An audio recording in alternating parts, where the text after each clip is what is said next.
Okie dokie. I think I'm good to go. I faffed around with the sound settings a little bit, so hopefully everything sounds a little bit better, and there's not going to be as much peaking with the mic, because I realized that was happening a lot on repeat viewings and reviews. So, hello. Happy Indigenous Peoples Day, because Columbus Day is a mistake. It is I, Ben Repaints. I'm here, small time, oh my goodness. Small time creator, just kind of chilling. Got started a whole lot later than I thought I was going to today, because I fell into the hole of rebuilding a couple of Magic the Gathering decks, and that took up most of my morning. So today's goal is I've got a lot of clan rats I still need to rebuild. Hey Atsu, how's it going? Good morning. How's your day been? But yeah, I've got a lot of clan rats I still need to build from the Scaventide box, and honestly, with how good the last set turned out with the speed paints, I'm probably going to redo that method, because I think over, I don't know, 3 hours, I got 20 of them basically painted up and ready to go. So I'm probably going to do something similar to that. What I might do that's a little different is I might do the Prime Black and then Slap Chop Zenithal them up to a white highlight, but you missed a fun Saturday. WiverCon? Yeah, I was busy. I was working that day. I'm glad that you guys had fun though. I have mixed feelings on speed paints. I think they're awesome for what they are, but I'm really precise and I like having the control, so having the speed paints kind of take that away feels weird. I guess the best I could compare it to is it would be like sparring in a sumo suit, because yeah, there's more protection and you can definitely try and hit each other harder, but your precision goes way down, you know? So that's kind of how I feel. But after seeing how they work as a wash, I'm far less mad at them. If you ever want a really good oil wash analog, I would suggest taking some brown and black speed paints and mixing them together, and then putting in some airbrush flow improver, and it really breaks them up and prevents them from kind of puddling, and it leads to some really nice shading. So I would strongly suggest doing something like that if you're ever interested. But yeah, I'm gonna go ahead and get started. Today is purely a day of me making things. Not much painting, because I don't think I'm gonna be done in time since it's 20 clan rats. But brush control is way above most speed painting techniques. See, I mean, my biggest thing. Hey Darkvolt, how's it going? Good morning, afternoon. It'd be afternoon for you. I've seen some really, really good speed painting done by some really, really, really good painters. So I think it's just that I'm not comfortable with the tool yet, you know? It's kind of like when I switched over from Aikido to boxing. I had really good body control, but it wasn't boxing body control, you know? So I'll eventually learn it and I'll eventually embrace it. But right now, I need to put together a whole sprue of rats. So that's what today's going to be for, I think. So starting soon can go bye-bye. Starting soon image can go bye-bye. And main camera on. Now, here's my thing. I'm going to try and be as, like, fiddly on here as possible. But I've got this whole thing to put together. So, actually, you finished drilling barrels into metal minis. Oh, those poor drill bits. I hope they're all okay. What, actually, let's see, can I move stuff around? I don't think I need to move stuff around. Let's go into this. I can probably go back into the wide megapixel and pull everything back. And then zoom back in just a smidge. That'll probably work for what I need. So far they're fine? Well, fantastic. Am I still boxing? No, I haven't been to the boxing in a long time, actually. I haven't done any exercise in a long time. I'm working 8 to 5 now, and unfortunately that doesn't leave a whole lot of time for me to exercise because of all the house chores and whatnot. But I am kind of planning on picking it back up, actually this week. Taking 2 days out of the week just purely to do some exercise outside. So hopefully I'll be able to do that sometime soon. Okay, so right now I'm gonna build the first guy, and they suggest a couple of different build types. I can either make him Clan Verminous, Eshin, Pestilence, or just a regular clan rat. I think in his case he's gonna be Pestilence, because that's what I did for the other one.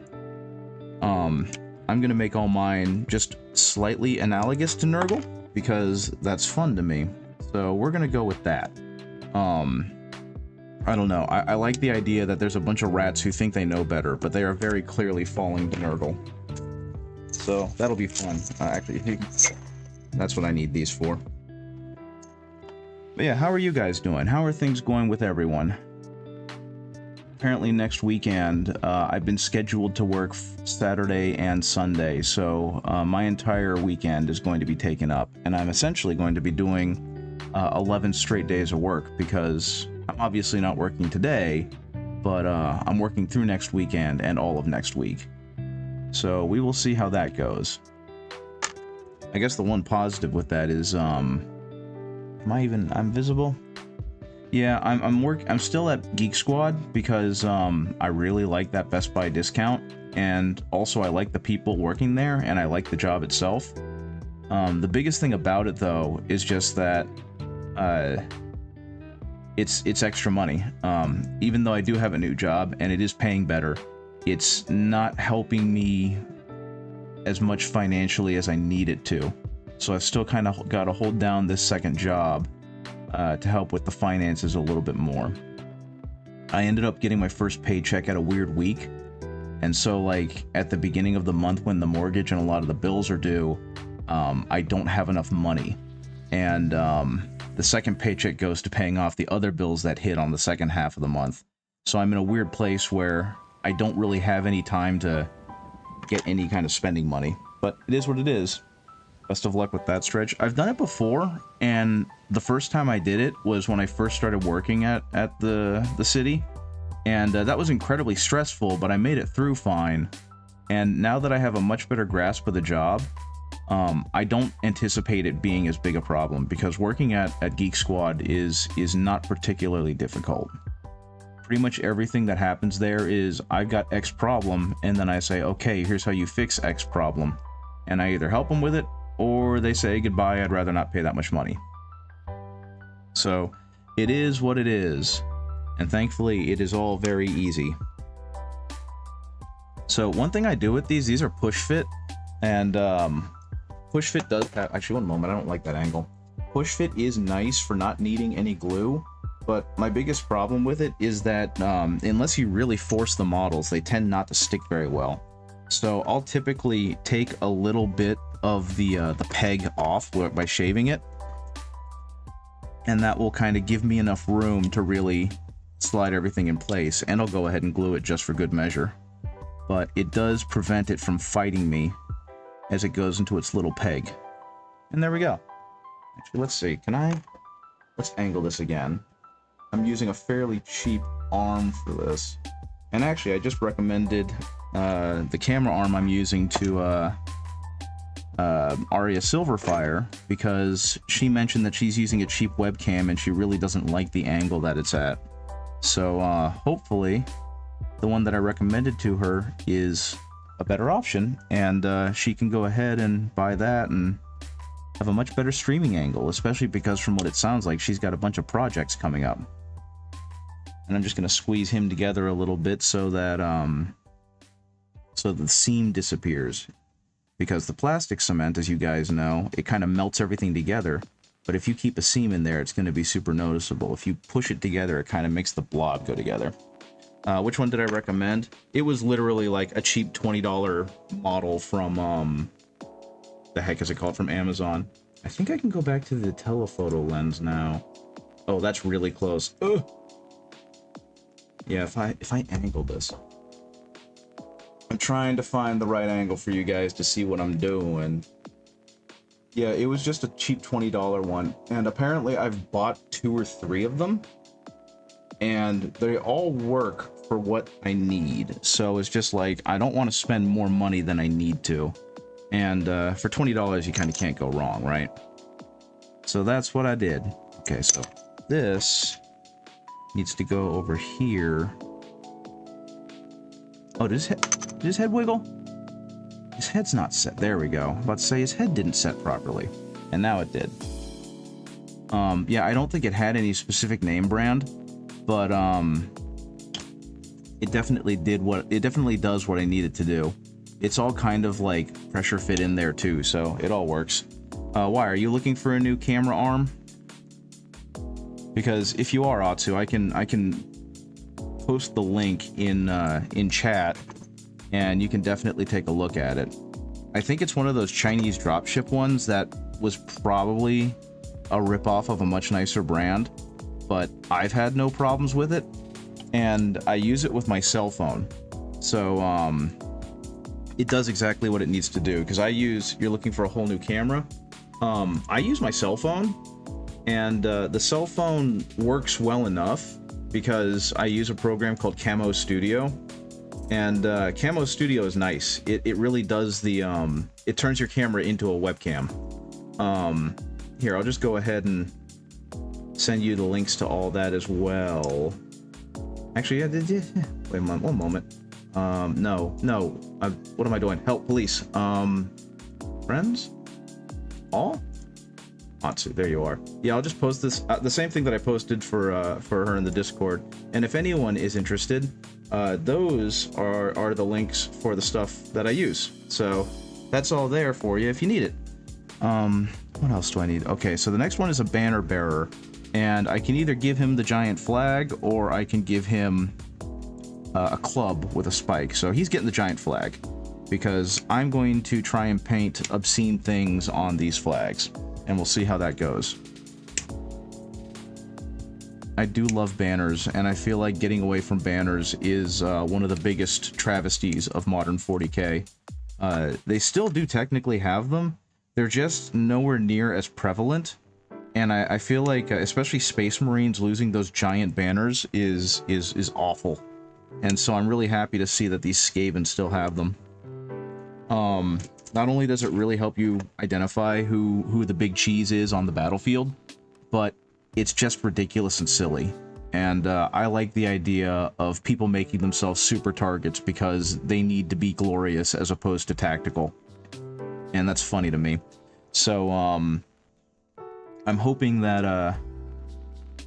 I can kit bash some more banners onto some more Space Marines. Especially since I'm planning on moving away from the foam the foam carrying case that I'm using, as much as I like it, and moving back towards a more magnetic thing. In terms of cameras, I've heard that there's some Sony makes really good ones, but they're really expensive, and I want to get one. But like even the 10-year-old model is several $100s, like $600 or $700. So, buying a new Sony Alpha just seems like such an intimidating amount of money that I don't have. I think Canon makes a decent, like, vlogger, mirrorless camera, and it's still like $400 or $500, but, it is really explicitly meant to be one that you use for streaming. So, that's also a thought. I don't know. I've just been like, my current setup has worked fine for me, but I want to move on to something nicer. I don't even know if it's going to have any valid, noticeable change to the stream. It's just like, I would like better. That's kind of it, you know? Okay, so same thing. I'm just going to shave a little bit off of there, and this will allow the pegs to slide a little more smoothly into the model.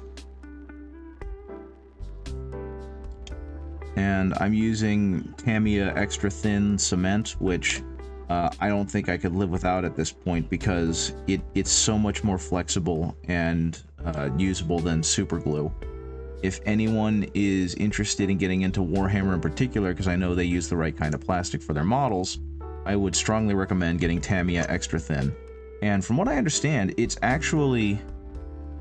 I can't remember exactly what it is, but like I saw a video that basically said don't bother getting Tamiya because it's a modeler's version of a very basic chemical that you can just buy in bulk. So if you're interested in doing that, I'll need to find that again and post that link of here's a giant 5-gallon jug of the stuff that's considerably less expensive. So that is also an option, and it's one that I'm actually exploring too. Because Tamiya extra thin is not very expensive. It's like $5 or $10 for a bottle, and it does tend to last a while. But it's like, why spend that much money when I can have one giant jug and never have to spend any more money on it ever again? And also, I just noticed I forgot to cut off this rat's little grundle piece. So I'm gonna go ahead and do that.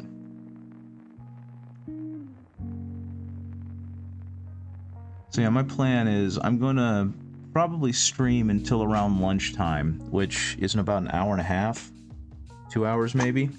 And then I'm gonna go do that. And then I've got to go do some chores. My poor dog needs to get his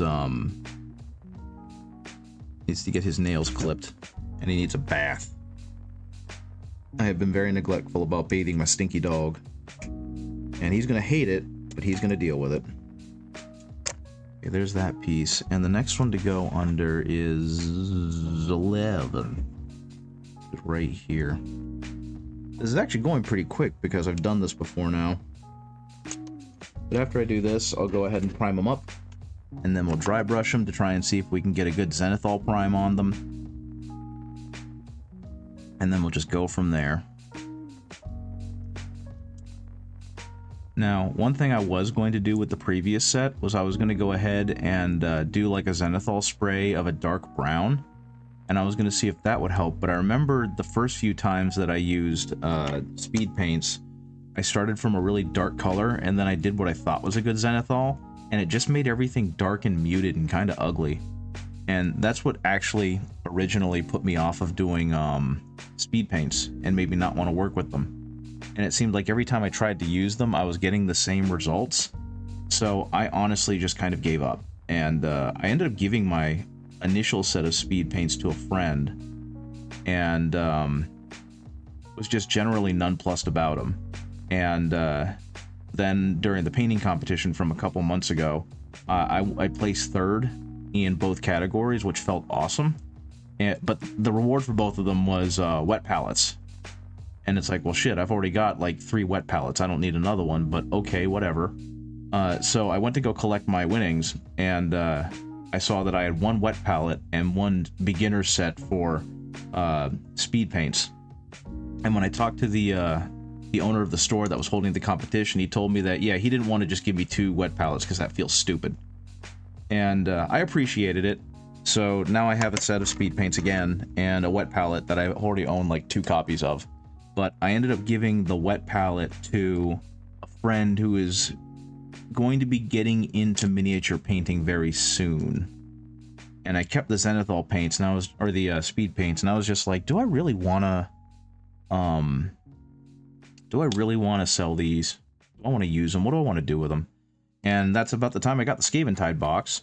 So it was like, you know what? I'm going to have a ton of troops to paint. Why not use the speed paints and see if I can actually tame this beast? The power just flickered, and I don't know if it's because of the surge protector, which is very haphazardly plugged in, or if there's some work going on outside, they just caused a power surge. But yeah, to be totally honest with you, especially after that first set and seeing how it turned out, I'm not mad at the speed paints. I think I can deal with them. Look at this guy, he's ringing the lunch bell. Hopefully is he in focus? No, he's not in focus. Okay. How am I going to fix this? I don't need a zoom. I need a focus. I think that puts him more in focus. Yeah, that'll have to do. Sorry for hitting the mic, guys. Okay, so there's that one. I believe he goes right here like this. There we go. And I feel kind of bad because I'm not super focused on the mold lines for these guys, and a big part of that is just that, you know, they're cannon fodder. I'm most likely going to have another 30 or 40 of these guys at some point, so I don't really feel compelled to try and do a good job making sure that they're, you know, display ready. Okay, some more variants. This one can be Verminous Skyer. I guess he's going to be Skyer. But what's he going to look like? I can either... Okay, J13 and J14. Where's J13 and 14? There's 13.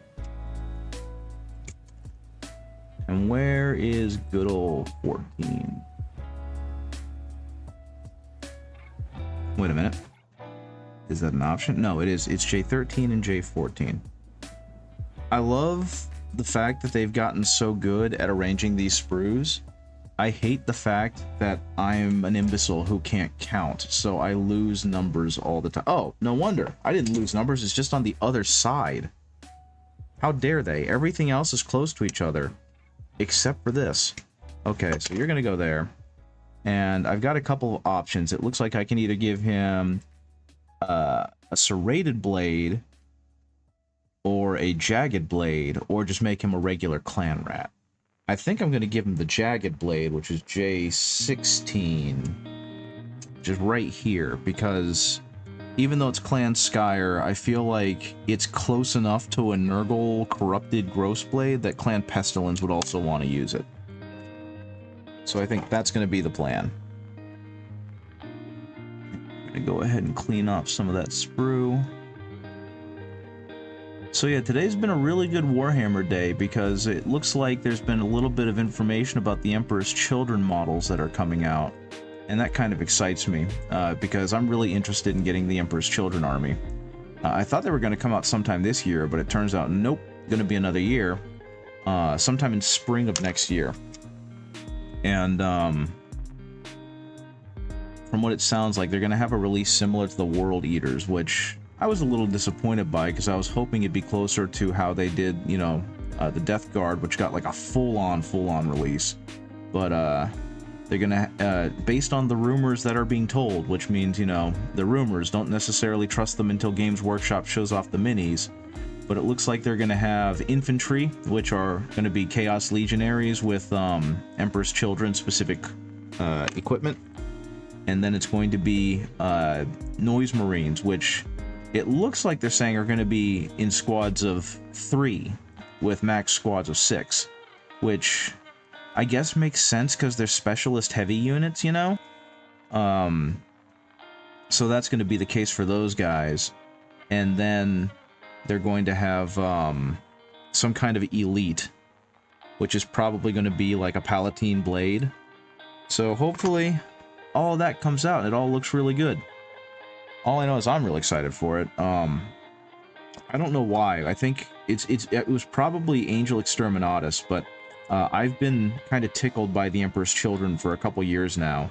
I think it's just that they're like so incredibly dastardly bad in all of the ways, and I think that's really funny because they're not even trying to be good. They're kind of like the Joker in that they revel in how awful they are, and that kind of evil is very silly to me. And so having an army that's nothing but that feels right. That, and they're just so loud and obnoxious with their color schemes. So my hope is that I can get those guys. There's also going to be a new Lucius, of course. Got dragged away to make a quick charcuterie board. What I missed? Not a whole lot. I rearranged the camera a little bit to try and make everything fit in. And then I just started rambling about the new Emperor's Children because I'm really excited about them and I can't wait to own them. I'm really curious what they're going to do with their like line infantry, because every bespoke plague or every bespoke chaos god has gotten unique infantry. So they're obviously going to get something like the Khorne Berserkers or the Plague Marines or the Rubric Marines, but I'm wondering how far they're going to go with it, because Volrak is saying that they're going to be a lot like the regular Legionnaires, but obviously Slaneshified. And I'm going to be really sad if they do a cop-out and they just release, like, the Legionnaires box, but with different add-ons, like an upgrade sprue or something. Have we gotten a glimpse of any models yet? No, it's been purely rumors. It's the thing that I got my news from was Volrak just having a cat about it, because I've gotten to a point now where I almost implicitly trust him, because he's been right far more often than he's been wrong. Unless he straight up said that, you know, I'm purely speculating, I don't know, he'll make mention, you know, that this is all rumors, so until Games Workshop clarifies it or shows it off, then don't trust it. But he was right about the Lion returning, he was right about the World Eaters being the next one. He's been saying that the Emperor's Children are next in line for a couple years now, and yeah, Volrak is really good. He's actually kind of, from what I understand, he's been kind of shadow banned from going to Games Workshop events and talking to Games Workshop people. because he keeps spoiling things, but he has emphasized many times that until Games Workshop shows it off, all rumors are lies. But he's also the one who, I think 2 or 3 years ago, announced that Space Marine 2 had been registered. So he's got a record of being right and of knowing of these things. So I trust him. I trust him. Yeah, he says that one of the next Demon Primarchs that are going to come out for Horus Heresy is going to be a new Angron model that's going to be, you know, like Angron Exalted or something. He's the one who said that the new Fulgrim Demon Primarch model is going to be like the best model that they've ever made. I'm just excited because it's a whole new set of minis, and I'm going to be on the ground floor getting them. Where the heck is... Oh, I'm looking for the wrong one. Was I? No, okay, I found it. I thought I was looking for 18, then I looked up and saw that it was 19, but then I looked back down and found 18, so we're good. Got another banner, dude.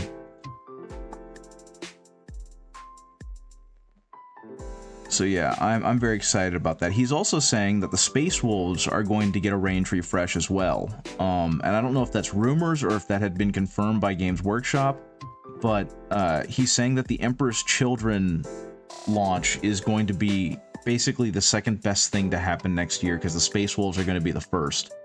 So I'm really curious how they're going to do that, because you know, not the Emperor's Children, the Blood Angels had their range refresh, and that was met with kind of mixed response, which I get, because they definitely toned down on the ornateness of the Blood Angels, but I think they did do a good job of bringing them in line with the new Primaris models. So,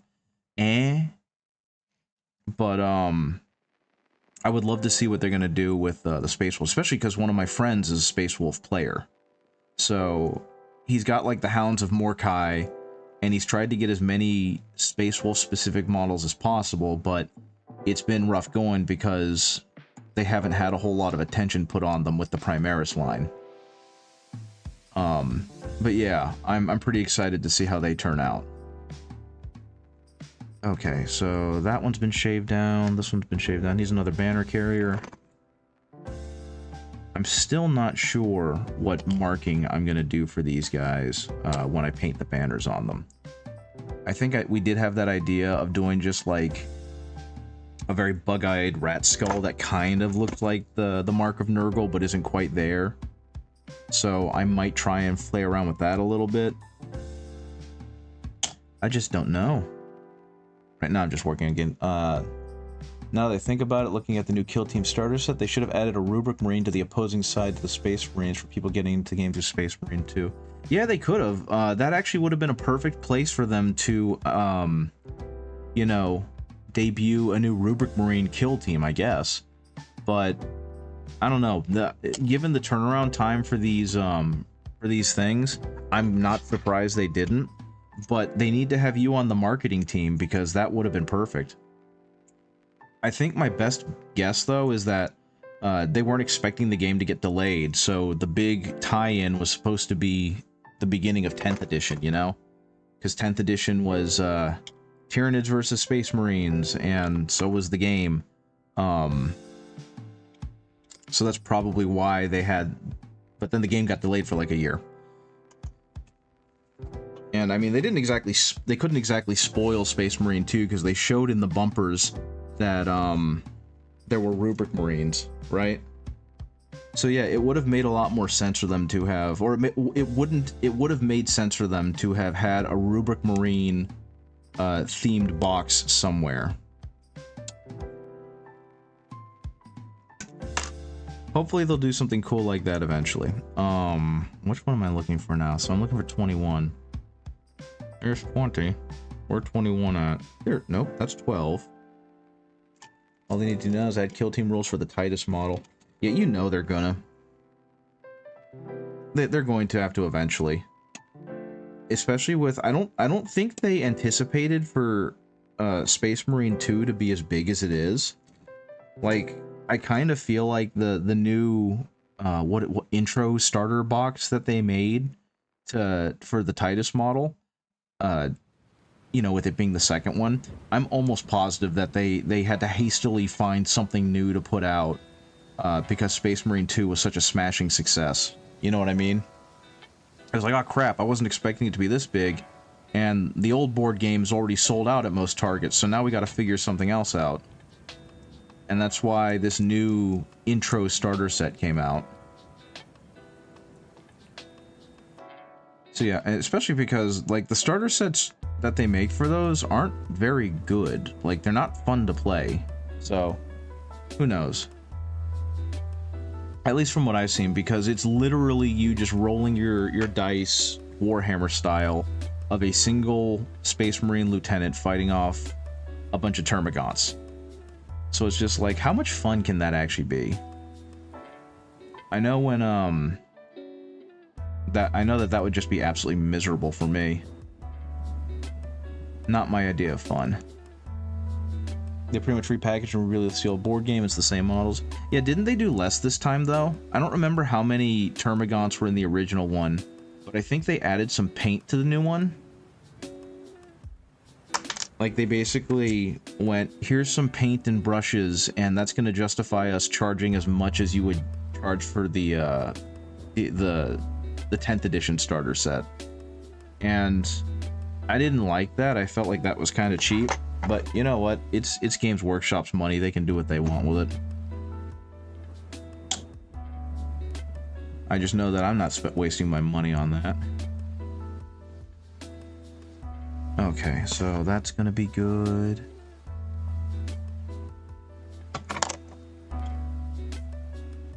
And yeah, this is definitely going a whole lot faster than it did the first time around.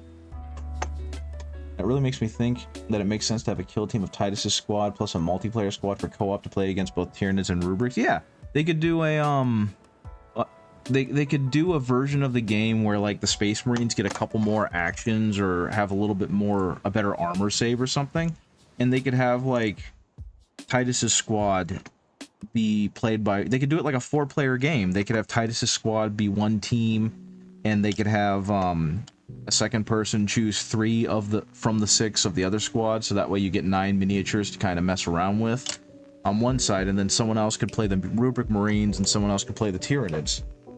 It would be a really cool idea. Okay, 24, 25, 26. Okay, now I'm into the generic ones, so this should go a whole lot quicker. If I could count, counting would be good. Well, there's 25. So yeah, I'm really excited that Space Marine 2 has done so well. And I'm really looking forward to all of the ridiculous ways they're going to try and make Warhammer more approachable for audiences that otherwise don't know much about Warhammer. Yeah, you gotta have more actions for Titus' squad. The enemy gets to have more big boss units. That would be really freaking cool. One of the things that I saw, I think I mentioned this before, I was watching Louise Sugden's video about Kill Team. Was it hers? It was either Sugden, the other one, Darcy Bono. It was Darcy Bono. She mentioned that the way enemies are chosen in Kill Team, especially if you're playing like multiplayer or computer, whatever you want to call it, you don't actually select units. You select, what was it? Models with a combined hit point of like 90. So it adds for a lot more flexibility of playing against while you're at work. Yep, sorry, I got the day off because I work for the city, and yeah, didn't have to go to work today. But how's it going, Stroop? How are you doing? I'm having an issue because counting is difficult and I'm not good at the maths. I'm looking for part 24 and I can't find, oh, there it is. See, this is what happens. You rubber duck things. You talk about it out loud and eventually it helps you to the answer, I guess. But yeah, I got the day off because I guess city employees get Columbus Day off. So here I am. And all I'm doing right now is putting together the last of my clan rats, which I think are the last models I need to put together for the Skaventide box.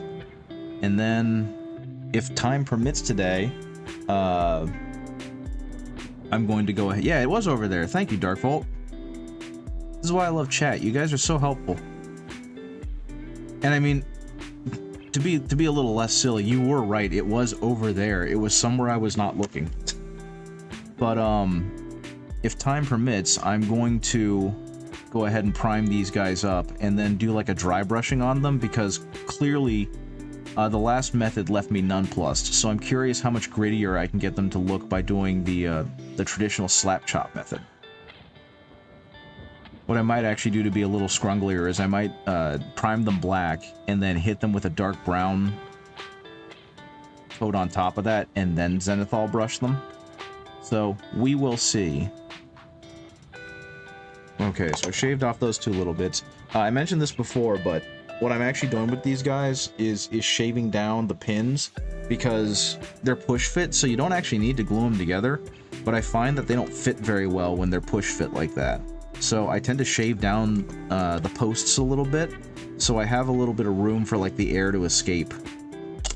And then I go ahead and plastic cement them together, and that tends to make it so that it's a whole lot easier to slide in. Wanted to jump in and say, have a great stream, can't really watch or listen. Well, I appreciate it, thank you. Hopefully your workday is enjoyable and or goes by really quickly. I will be streaming again tomorrow in the evening, so don't worry, you didn't miss the stream for the week. Okay, I'm gonna go ahead and hold on to this together. Just let that chill for a minute. These are really cool models, though. I'm happy that the Skaven usually clip off the push pegs. That's also fair. I like them just because they add an extra contact point, but they're also really friggin' annoying, so getting rid of them is a really good idea as well. I do kind of like, or I do especially like, that the new Terminators from the Leviathan kit, the way that they angled the push pins for the arms and at the shoulders is they made it so you can kind of customize them until your heart's content. Because even though each model is supposed to have a specific arm, they all fit. So you can just do what you want with them. 26 and 27. I thought that was a little stroke of brilliance. And if I had more Leviathan Terminators, I'd do that.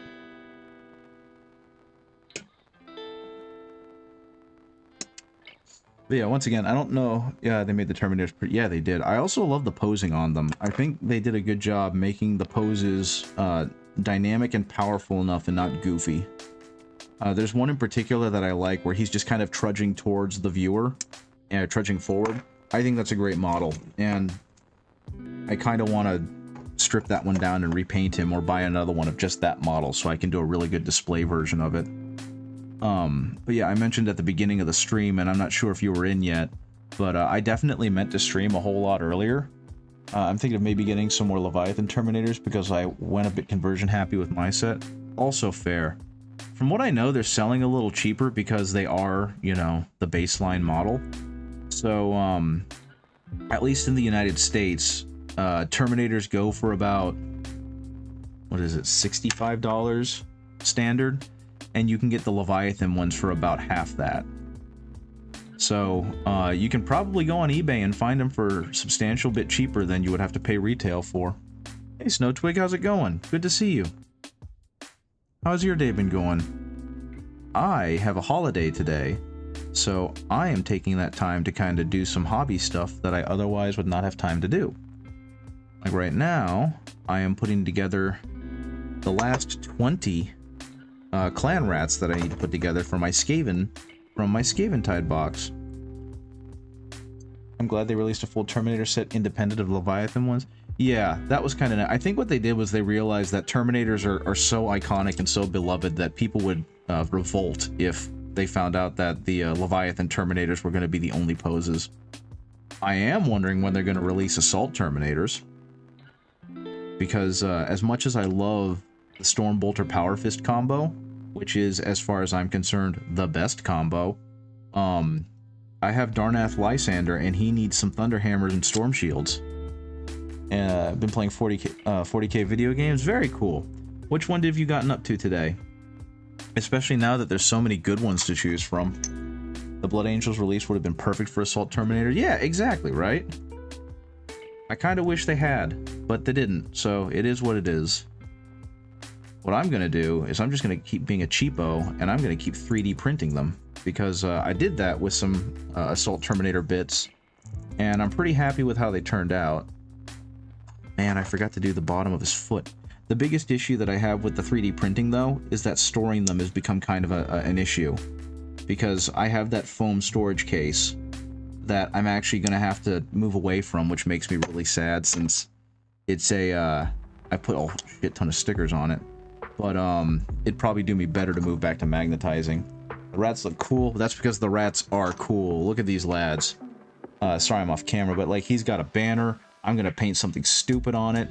He's got a bunch of little rat friends. And what I'm going to do with them is I've got speed paints that I'm going to use. So I'm going to try and do that again. We'll see. Battle Sector. Very cool. Battle Sector is a good game. I played a little bit of it, but because it was Blood Angels, I stopped caring and then I stopped playing it. Rat Jam. Okay, what's next? 28 and 29. And yeah, I really wish, and I kind of understand why they don't, but I wish they would just make like a table. Whoops, this was the wrong one. This was 40. My bad. A video game version of the tabletop that wasn't reliant on Tabletop Simulator. Like I said, I know why they won't, because they're afraid it's going to deter people from playing the actual tabletop game. But I feel like it's going to create the opposite problem, where it's going to make people want to have physical versions of their computer armies, you know? Because I think that's kind of what happened with the old world and Total War Warhammer, is that it got a ton of people into Warhammer Fantasy, and then the old world came back, and now they have a chance to like recreate their armies in the real world. But I don't actually have the numbers to know if that's what happened or if that's worked at all. Oh, it would be incredibly helpful with learning the rules. Speaking of, you're reminding me of Magic. I think Wizards has really fumbled the ball with Magic, because Magic the Gathering Arena has been a very strong success for them, which is great, but it's caused them to focus on digital content more than physical content. And so the price of the physical game has gone up, and Standard has not been very good. So people aren't playing in person anymore. They're just playing Magic the Gathering online, and that's making game stores suffer a bit. At least that's my understanding. I could be very wrong. This is not the right part either. Gosh darn it. I did a silly. Hasbro really wants to monetize everyone. Oh my god, they do. Isn't their new owner one of those like mobile game developer people? I mean, I say that with a lot of derision, but that's because they're terrible people. And yeah, Dawn of War, for better or for worse, got a ton of people into Warhammer. And I say for better or for worse because it seems like that group of people are making life really miserable for anyone who sees the game change. Okay, where the heck is 29? It's gonna happen again. Multiple of the higher-ups are sounding a lot like tech bros. Yeah, they're talking about how everything needs to be AI-ified and how we need to have more generative AI and, you know, all the things that just make Benry a really sad boy, a really sad frog. Okay, why can't I find... Wait a minute. J28? No, that ain't it. That's J30. So where's J28? They're doing it to me again, guys. I'm looking for J28, and I'm having a hard time. So I already pulled out J29. There's 48. I already pulled out J28? Oh, I did. It fell over here. Yeah, a shame for Magic and a shame for D&D. Yeah, I'm having an... Hello there. I'm having an issue with Commander 2 because of that. Because they've now taken over the Rules Committee because of how badly the fans reacted to the change in the Rules Committee. So Commander is going to become a thing I don't think I want to be a part of. But at the same time, I don't play Commander a whole lot outside of with friends, so I'm not super interested in whatever they're doing. At least that's how I'm choosing to look at it. They can't police my table. And yeah, seeing what they're doing with D&D is just like soul crushing, because D&D was a big part of my life for quite a few years. So finding out that they're trying to make it so that each iteration of the rulebook is supposed to be stronger to encourage you to want to play the new shiny class and all of that garbage, it's just like, what are you doing, guys? I don't know if you heard that, but I think one of the executives talked about that. They want to make it so that every time they release a new book and it's got a new class or a new subclass or whatever, they want to push it so that it encourages people to buy the book. This is the wrong way. And play as that version of whatever class they're playing, because it's going to be objectively better than the previous one. And it's just like, wow, that sounds awful. And I want nothing to do with that. Okay, next is 30 and 31. Let's see what we got here. I'm hoping that that's not true. I don't have much faith that that was a lie. But I should probably do some more research before I continue talking about it like that. Planned power creep. I thought we wanted to get... I did too. But I think what they found, or what they've decided, is that if they don't have that kind of thing, people don't bother buying the new books and they lose money. Which also seems wrong, because people like looking at the big new shiny. And if the big new shiny is not any good, that's more on the developers. So trying to create a new book that is going to be mediocre in every way, except for the new, you know, butt mage or whatever, just feels like really bad long-term planning. But I guess they want to make sure the shareholders are happy every quarter, so they're okay with that. Also, I would kill for there to be a mage called the butt mage. I don't know what he would do, he or she would do. I don't know how they would play, but I would love to say that I'm a level 12 butt mage. By the way, they forgot to think that people play D&D because they want to hang out with friends and have fun, but they're planning for esports. Ugh. Oh yeah, that is true too. Which is weird, because it's not competitive, right? That seems like a weird option. I suppose in some ways they're probably also trying to plan for the Twitch audience, so that every time there's a new class, it encourages the Twitch audience to play the new class and show off how cool it is, which is going to make people go, oh man, I want to do that too. And yeah, I don't know. I don't know. I wish they would stop taking the wrong lessons away from whatever they see. Because it shouldn't always be, we should monetize this, you know? A sports D&D, it does sound weird. I know that there's such a thing like the Adventure League, but the Adventure League isn't competitive as well, right? It's supposed to be more standardized so that someone doesn't come in with their homebrew monster character that's triple classing and has like nothing but legendary items, but it's not meant to be competitive, right? I've never done Adventure League. I've played a couple games, but I use the campaigns to play with my friends. And oddly enough, Stowtwig, when D&D first came about, it wasn't necessarily a sport, but it was inherently competitive. Because Gary Gygax was not actually a good person. Moment, I think I skipped a dude. Did I skip a dude? Did I skip? Who goes with 23? Oh, that's the alternate for the drummer. He very specifically felt that the players and the dungeon master were antagonistic, and supposed to be, and it was the dungeon master's job to try and beat the players, because the game was less about having a narrative and more about, you know, going into dungeons and killing monsters and getting loot, since it came out of wargaming. And it wasn't until much later that D&D became more heavily focused on crafting a narrative and having shared storytelling with friends in a way that involved, you know, character growth and character introspection. So, like, by Gygax's standards, the way that Swifty and Lady V and oh my god, why am I forgetting names? Schnoobear and Farty Arty and Beccaroni are playing, they're technically playing it wrong. By his beliefs, and that's why Gygax can sit on it and spin, because the amount of passion and fun and enjoyment that they're getting out of that game is far more important than anything Gygax can say. But then again, Gygax and his ilk were also kind of gross people. They were very chauvinistic, and Gygax himself thought that, like, the women's lib movement was a joke. So I don't mean to, like, tell everyone that Santa was a drunk who beat kids, but Gygax kind of was really bad for D&D, and it's a good thing that it was sold off.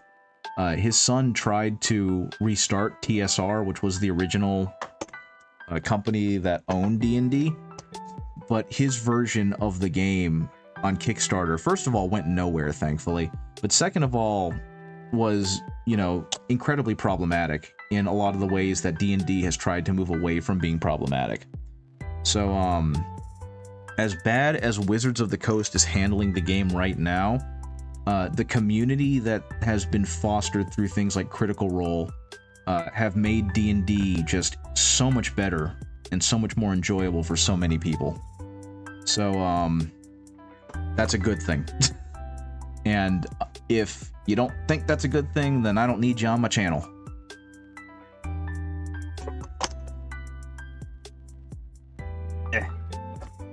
But yeah, I remember reading a little while ago that one of the creators of D&D, or one of the head designers from the early days, was answering questions on a forum. And one of the questions was like, what does tiefling milk taste like? And he had an answer, and it was a fairly detailed one. And all I could think of is that that is horrifying. Why would anyone ever need to know that in D&D? And that was kind of the tip of the iceberg, and I decided I didn't want to go any deeper. So, yeah, that's a thing that happened. Brimstone. But yeah, I'm just really happy that it's kind of been reclaimed by the fans. And also, on a completely irrelevant note, this is not my favorite Skaven mini, but just by itself, I love the fact that this guy basically has a railroad spike and he is just menacing whoever gets near him with it. That's very funny to me.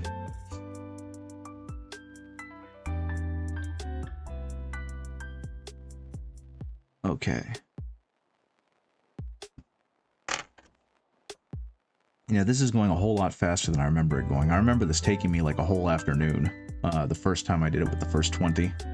So the fact that this is just kind of chugging along, and I'm actually 1, 2, 3. I'm more than halfway done. Wow. I'm happy here into world building, Gary. I'll homebrew my own things. Thanks. Yeah, pretty much. But yeah, there was, I don't remember the name of the forum, but it was a fairly well-known one for D&D, and he used to be on there, and he used to answer questions. And he was very outwardly, explicitly against the idea of women playing D&D, and stated that, like, women are too biologically different to play D&D the right way. And he tried to get, like, his daughters into the game, and I don't remember if he said they played it wrong, or they just didn't enjoy it. But he was, like I said, he had some very bad old school ideas of how people are. And I'm happy he's not a part of it anymore. And I kind of hate the fact that he's become so fondly thought of with D&D. Because it's like, no, the game got better when you left. He was also really big on including objectification. Like I said, it was bad. I'm not going to continue harping on the subject because I think you got the idea. He was not a good thing for modern D&D.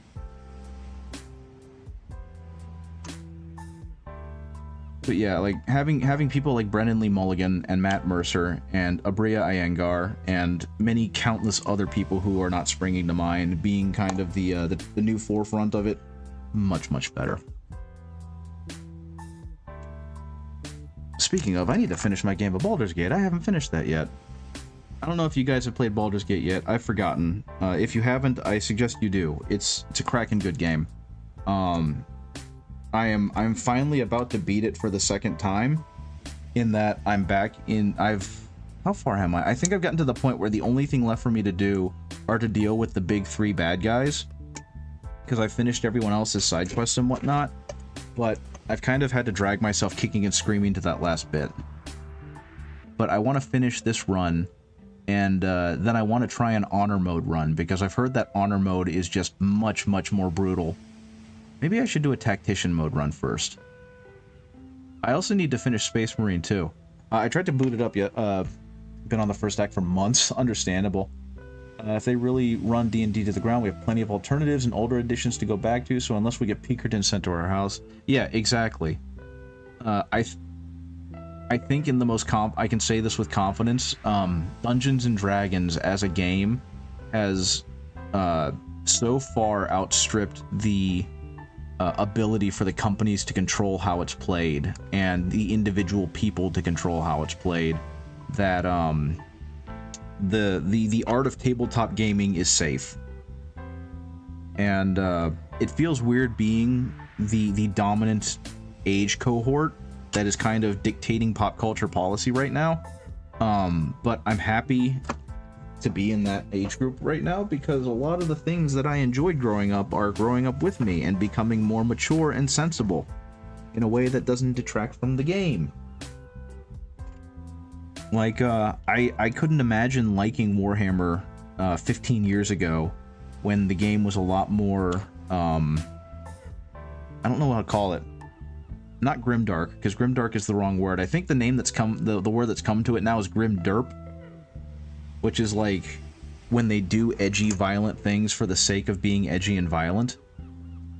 And I like that the game is no longer that. I think that's what probably drew me back into it, was finding out that they've moved away from that kind of posturing into something that was more narratively fulfilling. 38 and 39.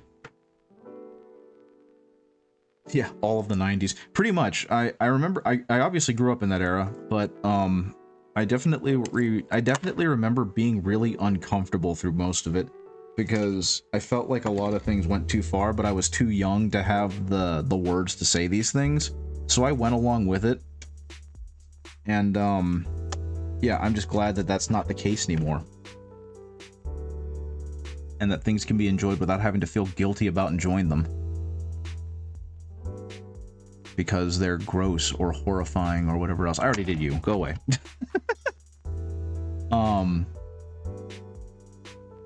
But yeah. Right now, I'm just focused on these guys. I'm getting these guys done. I will say, something that I do find kind of funny, you can see me messing around with... This is, first of all, this is an incredibly dull knife. I am doing myself a very big disfavor. Like, you can see, there's no tip on this knife anymore. I've snapped it off. But, yeah, I use this one because I'm just too lazy to change the darn thing. But I have definitely changed the outlook of my fingerprint. I remember when I was excited as a child, seeing kid-friendly, edgy stuff, and it's slowly coming back to me in years. I know, right? It's weird. It's really weird. But, I have actually changed my thumbprint because of doing all the hobby knifing stuff. And, I distinctly remember that one time when it was healing, I went ahead and set up multi-factor authentication on my phone so that it would use my thumbprint scan. And then I found out a week later it couldn't read it because I built a bunch of models and I fricked up my hand. So, yeah, be careful with your hobby knives, guys. Don't do what I do. Change out your blades. Okay, this one's basically done. But yeah, it's been cool watching my hobbies grow up with me. Ugh. This guy has a knife. This guy has a knife that still has a sprue bit on it that I didn't notice. This guy no longer has a sprue bit on it that I didn't notice. I don't know. When it comes to like sanding down the mold lines on your models, how do you guys do it? Do you use the flat of your blade, just kind of sand it down so it looks acceptable? Or do you go the extra mile and like have some really fine grit emery boards and whatnot? Because I feel like by and large I'm doing a decent enough job, but it could be better, you know? So I'm just not sure how far I want to go with some of that stuff. Okay, I'll take that. Take that. I don't know. In some ways I feel like I'm overthinking it. But at the same time, at some point, I do want to try and enter Golden Demon. Oh god, especially after seeing the last Golden Demon, I'm happy I didn't try and enter at Adepticon this year. Holy crap. I think I talked about this the last time I streamed, but the Golden Demon entries are just getting obscene. They are so good, and there's so many skilled painters out there, and I am nowhere near that level. Now, I will say, and I probably said this at last time too, but I'm also not seeing myself as far away from that level as I used to. So there's clearly been improvement, there's clearly been growth. Now it's just a matter of narrowing that gap some more to the point where I feel confident enough to enter in Golden Demon. Someone... This is not the right model. I have hecked up. What have I done?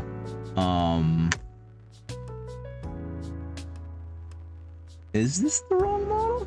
No, this looks like the right model. I'm fine with scraping mold lines when I catch them. I have some times where I'm just cleaning and scraping in meditation. Other times you just don't care. That's true, and that's fair. Like... Oh, that's what it is. This one's the weird one that doesn't seal properly. I mean, these models are so small, who's gonna notice, right? But in my case, it's like, I'm gonna notice, and I don't like it. Okay, can I get this to seal up properly? But yeah, I saw it was at Golden Demon Essen, which was the one over in Europe like a week or two ago. Someone else painted a Triumph of St. Catherine that I think won silver or bronze.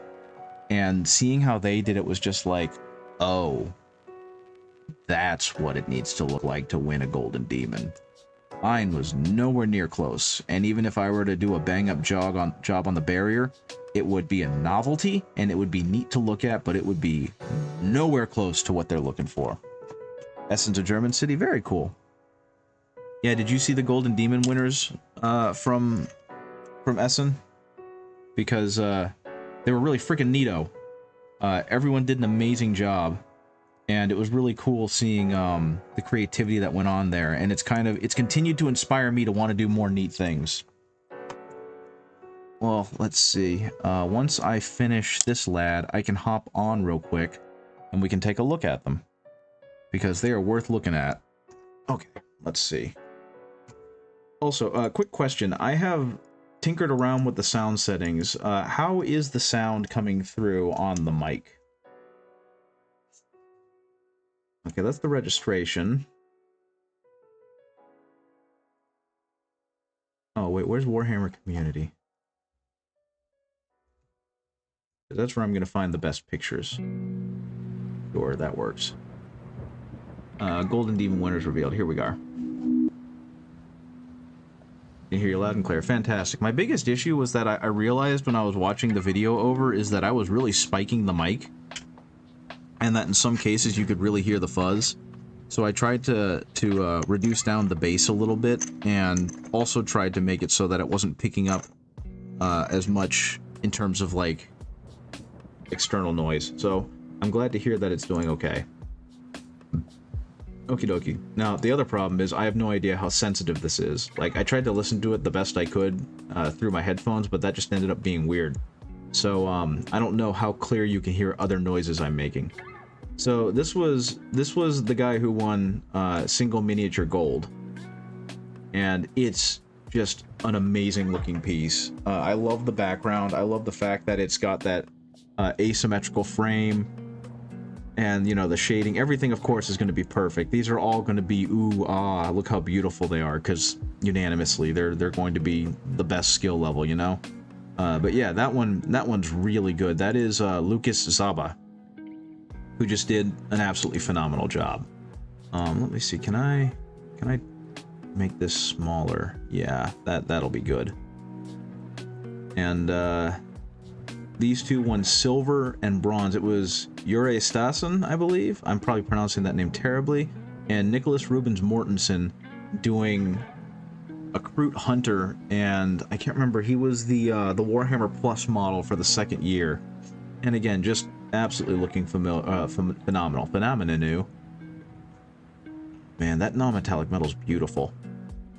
And this one, I actually saw her her social media post about this before I saw the model itself. Erica Martio? Martio? I don't know. I'm sorry, but this was Unit or Kill Team. They won gold. They obviously had these amazing looking Krieg soldiers, you know, throwing bodies into the pit. I love the little rats that they've got on there. The little buddy. Yeah, the single rat in the middle. Look at that little lad. He's just like, what's going on? These are fantastic. And then Andy Wardle winning silver with some amazing looking Eldar. And Evelina Notch. I'm not even going to try. I'm going to stop trying to pronounce their names. You can read them. With some great looking beast snaggas. I feel so bad. I mean, I'm from America. We do not do foreign languages very well. And the large miniature. This amazing looking Venom Crawler. All the Night Lord's Venom Crawler, it looks like. And all the bodies on there look good. Everything about this is fantastic. This is what makes me want to do diorama stuff, because it's just so cool looking. What else we got here? The silver with the Invictor Tactical War Suit. And I love how they took... Is that the the Phobos Captain? I think that's the model, leaping out. It's a really cool look, and I also love how they got the his sidearm on the Invictor Tactical War Suit. He's definitely got his piece ready. And then, of course, I didn't even think about this, but yeah, the Raven Wing even got some representation. So they did an amazing job with a much older model, and it looks absolutely fantastic. I love the fact that this wasn't a more recent model. You probably know this, Darkvolt. How old is that model? When do you remember first seeing that lad? Because they managed to make that look so good. I love the little Watcher in the Dark above there.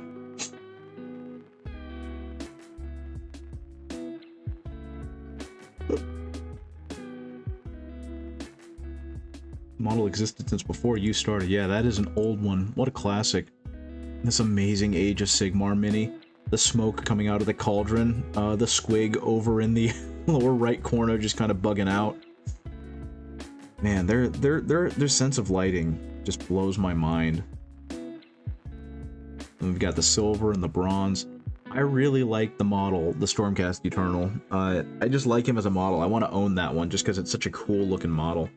And is that an Ogor Hunter? I think that is. Yeah, that's an Ogor Hunter. The belly shield is usually a good send off. Again, these look like renders. The warband. Yep. The Skink warband.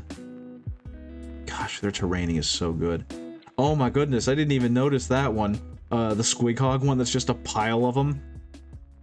Really well composed. Especially since that specific configuration has been stripped from the current codex. So that model is older than the current, or is so old it's no longer in the codex. That's funny. I like how they've changed up the Cities of Sigmar guy, because isn't he supposed to have a post on top, or did they? I don't know. Man, these just make me want to buy. Oh yeah, this guy won. This one won Slayer's Sword. A large miniature, a War Machine Gold. I can't remember the name of this specific troll, but he won Slayer's Sword, just because that's such an amazingly painted mini. And then we got this beautiful one for silver, and we got this I think that's a Demon Prince that's been heavily modified for bronze, and it's supposed to be a Slanush, or is that, no, that's a Tzeentch. I'm sorry, a Tzeentch. Yeah, these are good looking models. And then Underworld's warbands. We got these beautiful Soulblight Gravelords. Got some crazy Tzeentch models. You got that great Auric War Clan. Of course, Horus. Neil Hollis doing a stupid sick Horus, making me jealous. I love my Horus, but I wish it looked that good. That's a good looking Horus. Got an Emperor's Children Praetor. Then we've got just a stunning Jagatai Khan. Great looking models. My favorite old world model, bar none. I love the fact that it's a dwarf that's being carried by other dwarves on a shield. I don't know if that banner is freehand, but I so hope it is. That's amazing. Yeah, their non-metallic metal is stupid good. Man. And then of course I got Lord of the Rings. If anyone in the audience does not know that Games Workshop makes Lord of the Rings, here we go. We have some fantastic Lord of the Rings models. That's Saruman. Golly, these are good. Him on top of the mound, that looks fantastic. Is that supposed to be Faramir? It's a very Asterix and Obelix right there, carrying the chief on a shield. Yeah, exactly. And I think that's what it jives with me, is because that's exactly what I thought of, even if I didn't realize it. And then Blood Bowl. I need to get into Blood Bowl. Yeah, another beautiful mini. Great lighting on this guy. It looks absolutely fantastic. I really like Silvers, though. I like the motion and the kinetic energy of Silvers. That one's really good. And then the Beastmen, just looking phenomenal. I wonder, is that... Okay, that Saliva's part of the model. I was wondering if they had actually resined that in. Necromunda, with a great looking piece. Again, I love the fact that these really tell you a story, right? Pandarian one again. I'm tickled that they used his popular tag as opposed to his real name, unless that is his real name. But yeah, his minis are beautiful. That really cool one of the Ogryn. I can't remember the name of the faction, but in the actual towers, to show just how smoggy and awful it is. Got these great epic scale minis. Gold is fantastic. I gotta learn how to do resin. I gotta learn how to do resin pours. I bought some UV resin. I gotta learn how to do the pours. What is that? Reaver Titan, that's what it's called. The Reaver Titan in miniature scale. The amount of detail they managed to get. Yeah, the Jaguar pattern on the speeder. Let's go back to that real quick. Yeah, I barely noticed that because it was just so beautifully part of it, but that is some wonderful pattern work. The Leviathan Dread popping out of his box, about to make someone's day really bad. Diorama and Duel. This one was also done by Erica, and again, it looks fantastic. It's a Space Wolf about to take down a Tyranid, possibly a Winged Tyrant, or Winged Tyranid Prime. I can't tell. But again, just the resin pour. Absolutely beautiful. And then I love this one. I love the silver, because it's just, you got all the Corn Demons and the World Eaters facing off against the Ultra... Yeah, that is Ultramarines. Okay, the color was kind of off-putting for me, but the red versus the blue. And then there's their Triumph of St. Catherine from Rodrigo Lucas Frias. Just stunning. Absolutely stunning. Let me move myself out of the way there. We're gonna go over here, because they just blew that one out of the park. And see, it's like I see that and it's just, I'm nowhere near close to that, but I'm closer than I would have been. So yeah, absolutely stunning job. And then the Youngbloods. These are, I think they're supposed to be 14 and under. I mean, look at the job that these guys are doing. The future is bright for miniature painting. That's all I gotta say. The future is so bright for miniature painting.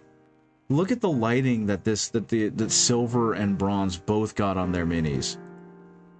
I can't wait to be this good someday. You know? The open competition. We've got a Harlequin. Is that a Domino? I don't remember the names of the Harlequin minis, but jumping down into a trench for against a cultist.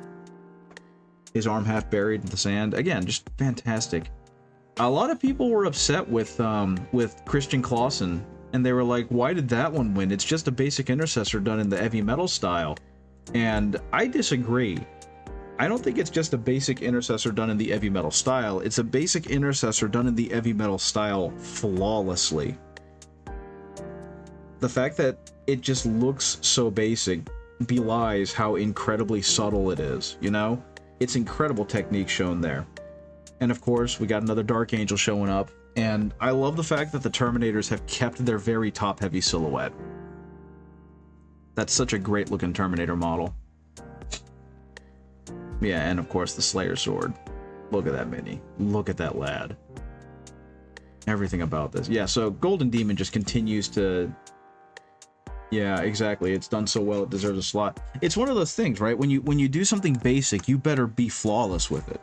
Because if you were just to make a chocolate chip cookie, that better be the best chocolate chip cookie someone's ever seen, right? And I feel like they accomplished that. And so they should get all the praise and kudos they can. 42 and 43. Yeah, sorry for going on that slightly long tangent, but it's just, I love seeing that stuff, and it's so inspiring, and it makes me want to do better and see more. So, hopefully for anyone watching, they see that stuff and they're like, man, I can't wait until someday I can paint like that. What is the other one I'm looking? 43, there we are.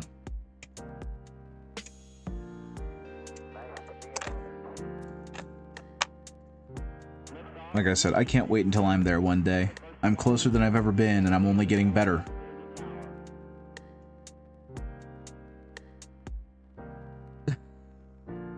From this end, his face looks very silly. He looks kind of like a terrier.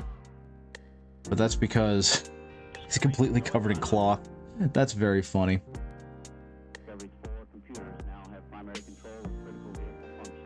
Something that I hope to do as soon as I have a little bit more spending money is get my Epidemic subscription back, because I miss my music. Like this collection of music is not bad. It's chill, it vibes, but it's not my collection of music. And when I realized I was going to have to stop paying for it because I couldn't afford it, you don't feel competitive enough to try and get that good at mini painting. You're okay with being as good as you are. Well, you're also really good at mini painting already, so I don't see any need why you should, unless it's a personal goal, you shouldn't really feel compelled to, right? But that's just me. If you're happy with where you are, then you're good enough. Because, I mean, who are you trying to impress, right? You shouldn't do this to try and impress other people. You should do this to impress yourself.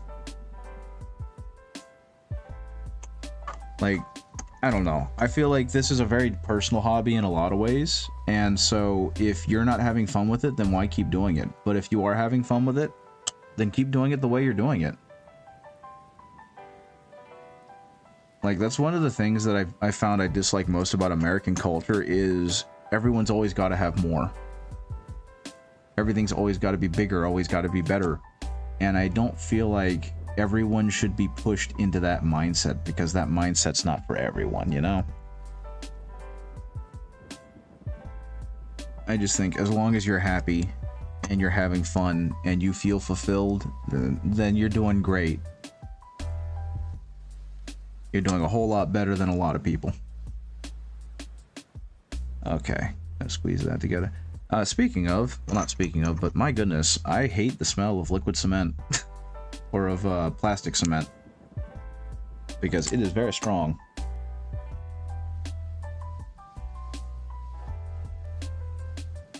Okay.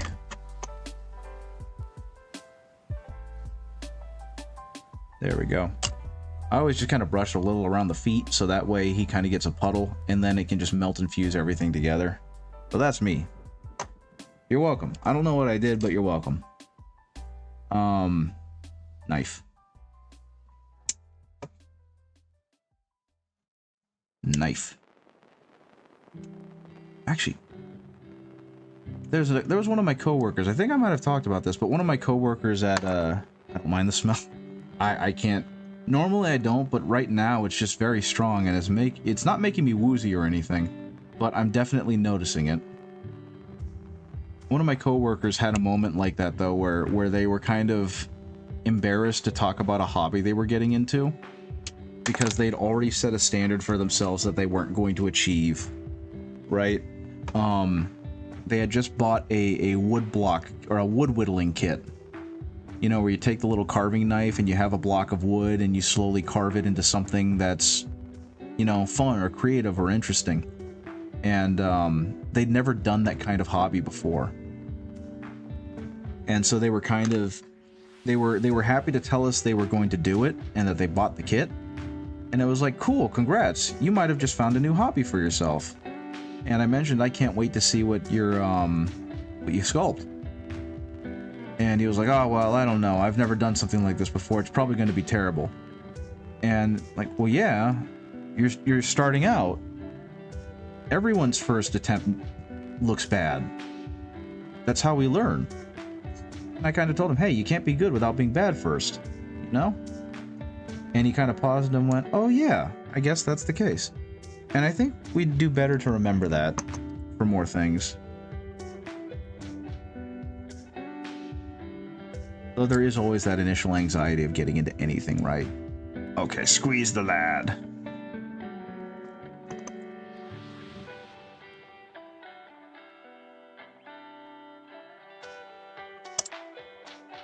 But yeah, I watched, I've been watching, VODs from Swifty and Doig, and I just recently got to the one where, they're kind of covering for Lady V because she's been sick. Speaking of, you probably know better than me, what happened to Lady V? Is she okay? Because I heard she was sick from, you know, Swift talking about it a lot, but like, struggles when growing up a prodigy is you never learn how to deal with being bad at a thing first. That is very true, and I don't want this to sound too bad, but I do strongly believe that everyone should be put in a situation where they are challenged, right? And everyone should be put in a situation where they are not going to succeed, or that succeeding is going to be very, very difficult, so that they can understand that kind of struggle. Lady V had her first stream after returning earlier today. Fantastic. I'm glad to hear she's doing okay. Because, you know, time zone differences mean I'm kind of getting all of the news late, and I don't exactly have a lot of time to go back and watch streams. So I just started hearing a couple days ago that she's been out sick, and I didn't know why or what, but she's still sick, but she's resting. Well, that's good. Yeah, we're starting to hit that, at least in the United States, we're starting to hit that season where everything's getting cold and wet.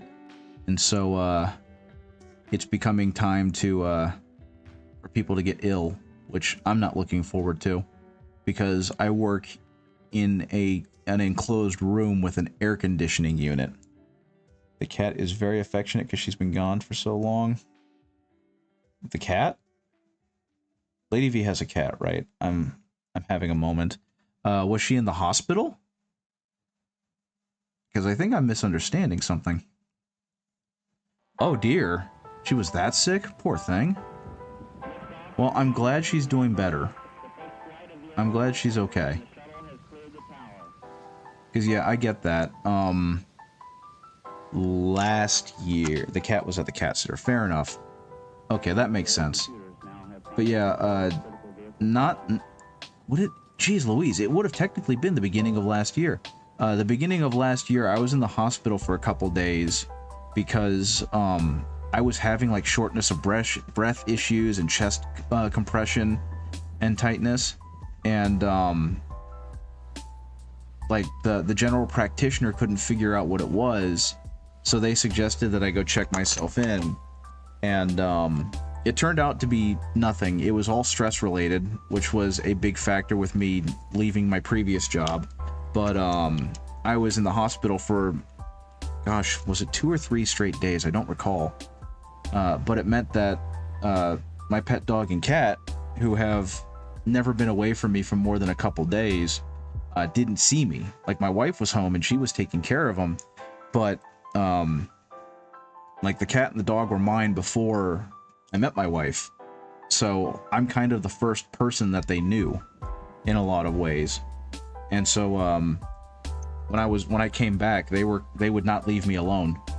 And it's kind of the case right now, because when I first adopted the cat, it was with a previous partner, and she ended up kind of not being part of my life anymore, and did not get along well with the cat, and I did not get along well with the cat, but I didn't want to rehome her because that just seems like a really bad thing to do since she was already a rescue. And so I kept the cat and just kind of dealt with it, and over the months of being single and just having this cat and the dog, I find like the cat started becoming more affectionate, the cat started like wanting to be around me more, and now she won't stop following me around. It's become an evening tradition that she waits for me to lay down in bed, and then she just sits on my chest and makes me pet her. And it's very funny because I'll want to mess around on my phone, and she will just headbutt the phone out of my hand until I pet her for about 15 minutes.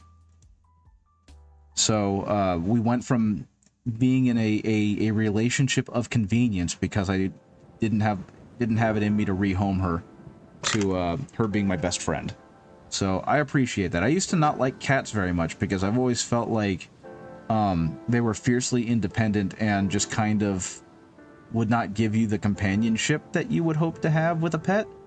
And then I realized, no, you have to earn their trust. And when you do, that's never going away. And so it's a much deeper bond, and I think that's kind of neat.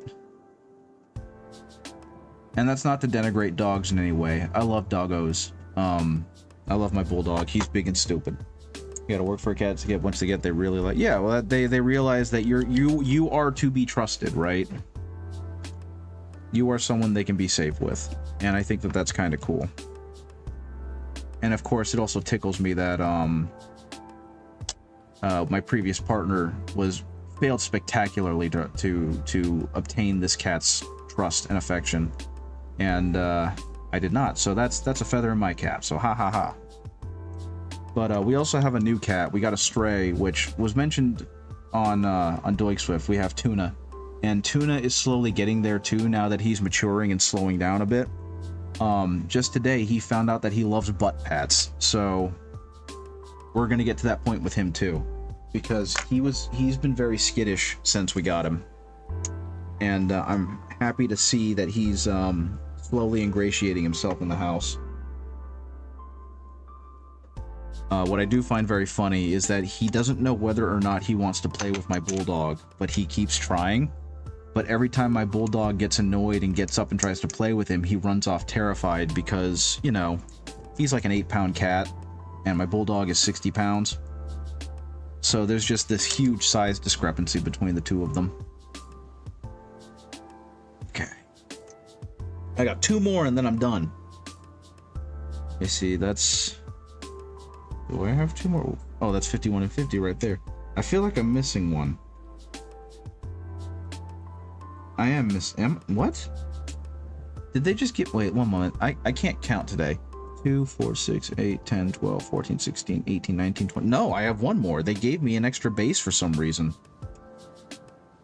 They gave me a lot of extra bases. I'm not sure what to do with some of this stuff. Because I've got, 3 or 4 extra 40mm bases, and I've got 1 more extra slotted base, so that's okay. 20 clan rats, and at some point I'm probably going to have to do this again because I eventually want to buy another copy of the Scaventide box so I can get myself up to 2,000 points. And something I heard that you should do is get more clan rats. Because even though they're very weak and pathetic, they are kind of the meat and potatoes of your army. So if I want to get up to 2,000 points, if I can get the Scavenside for less than $100, it'll be worth it. Because I can either paint or sell off the character models that I don't need, keep the Rat Ogres and the Jezzails and the Warplock Cannon or whatever, and the Clan Rats, and then I will have a full army. Extra bases. What am I going to do with this extra bit? Yeah, exactly. It's in a box for later opportunities. See, in my case, though, I have a 3D printer. And the 3D printer prints 25mm bases perfectly. So I really don't have use for these ones with the little peg in them. That's okay. If someone else needs a base for something, I've got one. Okay, that can go in there, that can go in there. I can press down a little bit. And those are good. And I'm done. The next thing I need to do is find somewhere for this base, for one. That just means you don't need to print a base. Just print a topper. Very true. Printing a topper would be a good idea. The next thing I need to do, though, is take all the crap on these sprues and put them in here with all my Stormcast Eternal and Skaven stuff. And then I can start priming. Goodness gracious. Get that knife out of the way because I don't need to stab my hand. Okay. I mean, something I can potentially do. I keep finding them online and I have no idea what the quality of them are, but people have been making scans of a lot of these minis. And they have one that keeps popping up, and it's very definitely of the Scaventide Skaven. So I might just go ahead and see if I can download that. And if it's all slot fitted like these guys are, I could just print out the parts I need and use all these extra bits to fill it out. Because I really don't want to spend a ton of money on a bunch of rats if I don't have to. But at the same time, given how brittle some of these pieces are, I feel like trying to 3D print something of this size would be a really bad idea.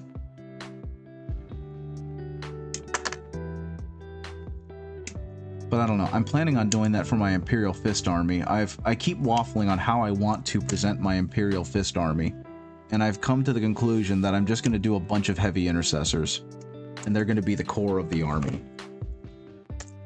And I don't want to spend $200, $240 on heavy intercessors. So what I'm going to do instead is I found a proxy of them that I'm just going to print 20 of. And that'll save me a lot of money.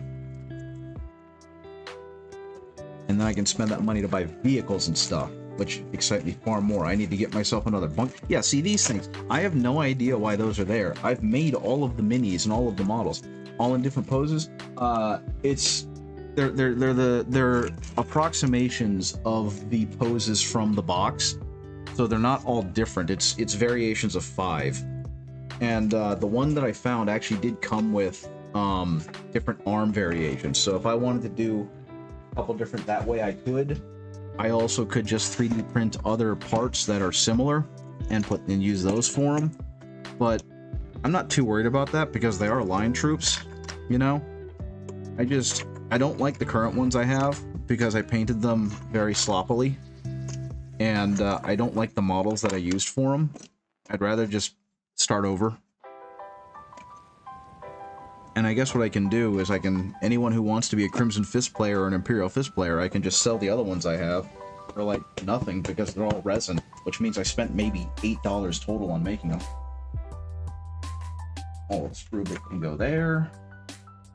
This can go back here. You can go on.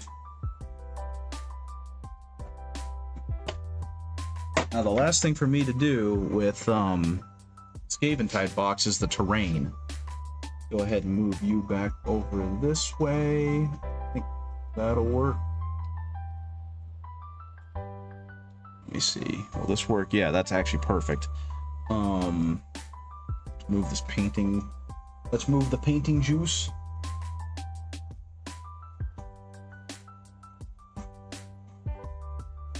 Oh yeah, I think I'm done with Tor Garadon. I don't know if I want to do better highlights on him. One moment. I forgot I turned off the autofocus. I'm not sure if I want to do highlights on Tor Garadon, or brighter highlights, because I did put some on there, and they are visible, but I don't know if I want to make them brighter, because I kind of like how vibrant he is. I kind of like the color I'm getting out of him. I think... Actually, no, I definitely did Belial a whole lot brighter. Can always do more highlighting later. I think that's what's going to happen, because you can see Belial right here. He definitely is hitting a paler yellow. But at the same time, I really like the Tor Garadon. I think I'm just going to hold off for now, because he looks pretty darn good. I also found out that with my current list, I don't have a place for Belial in it. It's going to be Tor Garadon and Darnath Lysander leading the charge, but that's okay. Given how dopey Darnath Lysander looks, I might just use Belial as a proxy. Okay, this is going to go over here. This is going to go on my hand.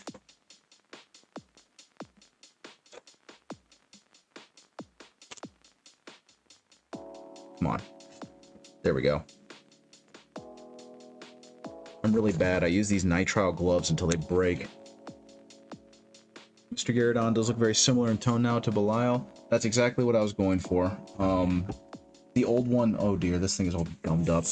The previous paint job was far too, like, oddly contrasted because I used a different base coat or shadow coat for him. Oh dear, you are stuck. I need to clean this airbrush something bad. Oh yeah, look at the gunk on this. I thought I cleaned this better. Let's see, can you zoom? Can you zoom? please, camera, work with me here. There we go. Look at the gunk on this needle. I could have sworn I did a better job cleaning this thing.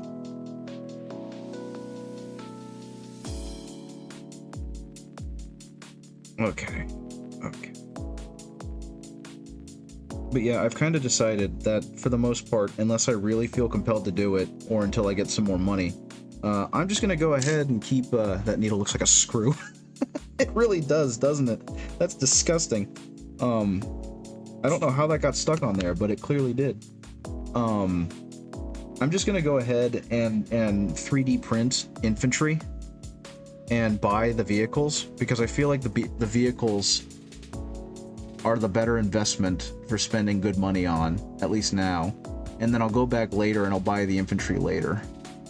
Because honestly, I'm finding that I hate 3D printing vehicles.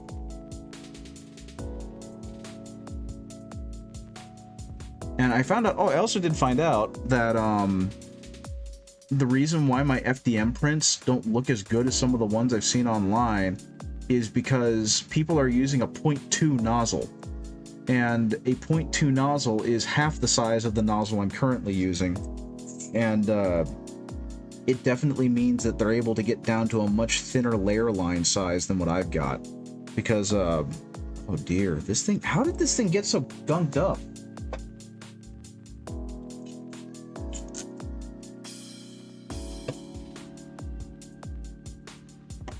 Because they're able to get down to like a 0.1 millimeter layer line thickness, which isn't as good as resin 3D printing, but it's still considerably better than what I'm getting, which is at best hovering around 0.2, 0.3. So having the smaller layer lines on the FDM printer is really helping with having super clean, super tight looking prints.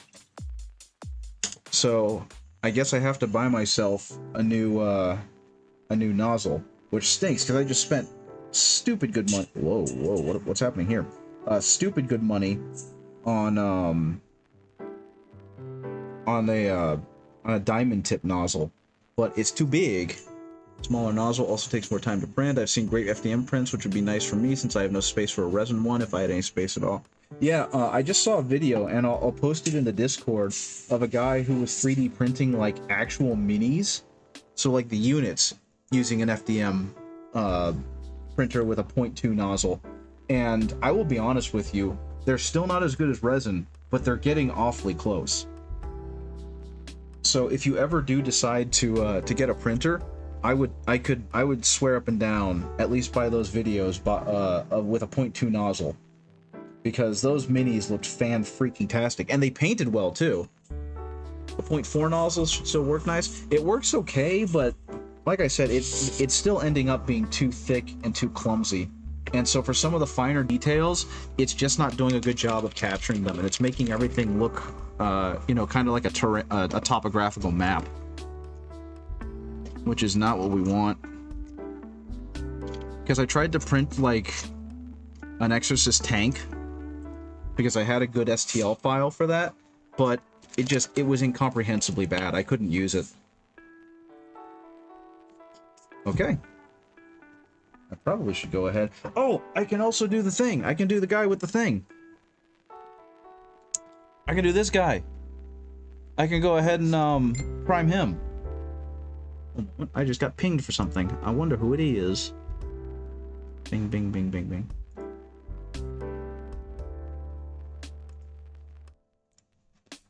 One moment. The biggest problem is simply the main reason we want 3D printers for is for things that get detectable limits of 3D printers, miniatures. They're getting really good, dude. They are legitimately getting really, really good. Okay, focus.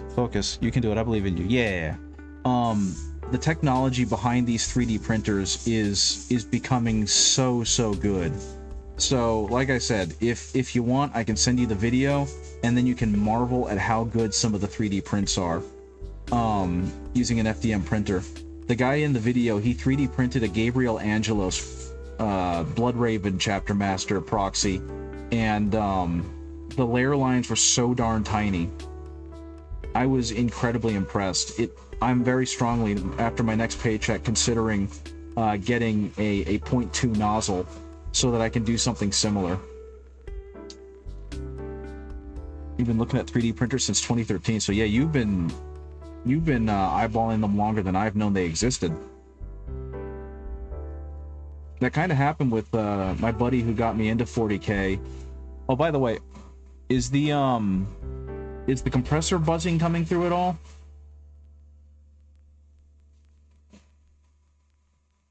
Wow, not really. Cool. He had a 3D printer. Like, he had an old FDM one, but it got miserable results, and so he kind of gave up on it. And then a part broke, so he gave up on it harder. So when I got my resin 3D printer, he was just in awe at the level of detail he was getting off of, or I was getting off of it. And it kind of revitalized his interest in 3D printers. Compressor happens sometimes, but then it's short and quiet. That's good. What you might also be hearing is the whooshing of the primer from the airbrush. I don't know.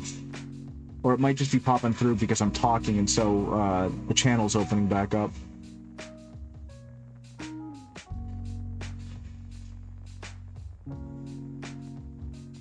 Okay, I have a new request from Games Workshop. Can they make all of their models be this red plastic from the sprue? Because this is helping me so much make sure that I'm getting good coverage.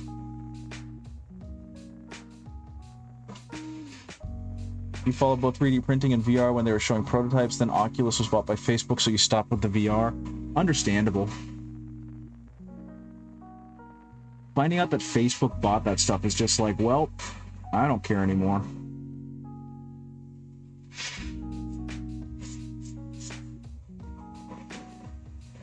And actually, here's a question for you. Choose your own dystopia.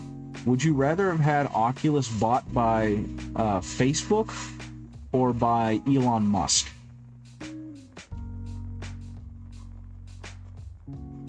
Hey Grimley, how's it going? Good to see you again. I just finished putting together a bunch... Neither, yeah, true. I just finished putting together a bunch of clan rats, and now I'm doing some priming. And one of the first thing I'm priming is this really cool Ministorum priest that I found for like $8, and I'm really excited to have. How's your day been going? As a government employee, I got Columbus Day off, which, you know, happy Indigenous Peoples Day and all that jazz.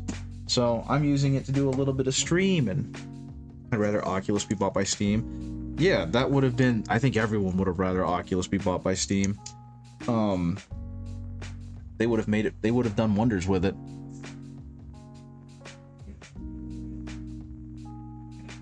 Yeah, I'm gonna need to do a thorough cleaning of this airbrush, because it's getting pretty bad.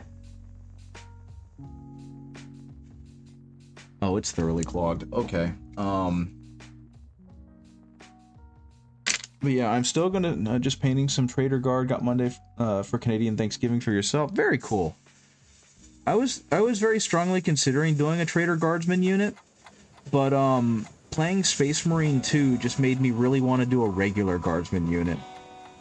While they aren't the focus of the game, just seeing the Guardsmen, you know, trying to survive around you, it like ignited something in my brain, and now I've got to do a Guardsman unit. So that's probably next on my agenda. And yeah, happy Canadian Thanksgiving.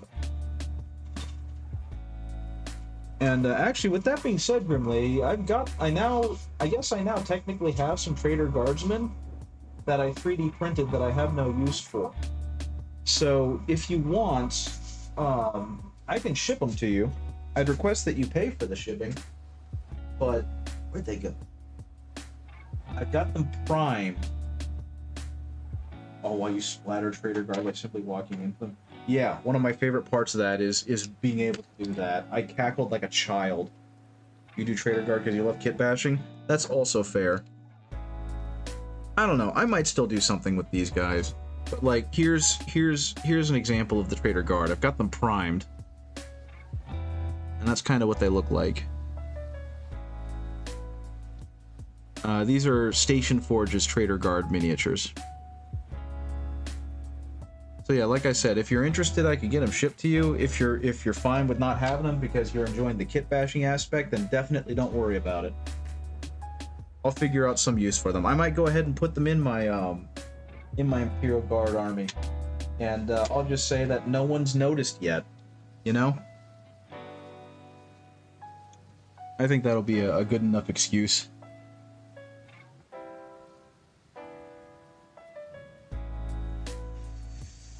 But yeah, I've been very impressed with Space Marine 2. Speaking of, I still haven't beaten it yet. I was gonna try and do so last night while my wife was talking to her parents, because she does like a weekly call just to check in, say hi, see how they're doing. But I found out that it actually didn't save my last save point, which was like halfway through the final map, and it kicked me all the way back out to the beginning. And it was, how much do you want for them if you don't keep an arm? The price of shipping. Oh, Frank, yeah, he's got some weird growth, but he's really loud about following the Emperor, so he's A-okay. Yeah, but he keeps saying the Emperor has 4 arms. I don't get it. No, I'll just give them to you. If you, like I said, if you pay for the shipping, which I'm not sure how much it'll cost, or if we can split shipping, I'll just send them to you, because I'd rather them go to someone who wants them. That's something that we can discuss later if you're interested. If not, that's perfectly okay. Because what I plan on doing, I'm probably still going to use Station Forge, but I think I'm going to go with their Krieg models, just because I like the long coat look. And while I'd rather have some like visible faces, you know, beggars can't be choosers. And I'd want it to match like the rest of the vehicles and whatnot I'd be printing out, which would also be Krieg. Silly Frank, the Emperor can have as many arms as he wants. Oh, okay, that makes sense. I understand now. Death to the, or I mean, not death, for the many-armed Emperor or the double-armed Emperor. Whatever, it all works as long as we're killing those filthy heretics, right? But yeah, at some point, I'm definitely going to do a guardsman army, especially now that I'm feeling better with these speed paints. I might actually buy some more so I can get some more appropriate colors. Either that, or I'm just gonna have to get really good at mixing them, which honestly I'm also fine with.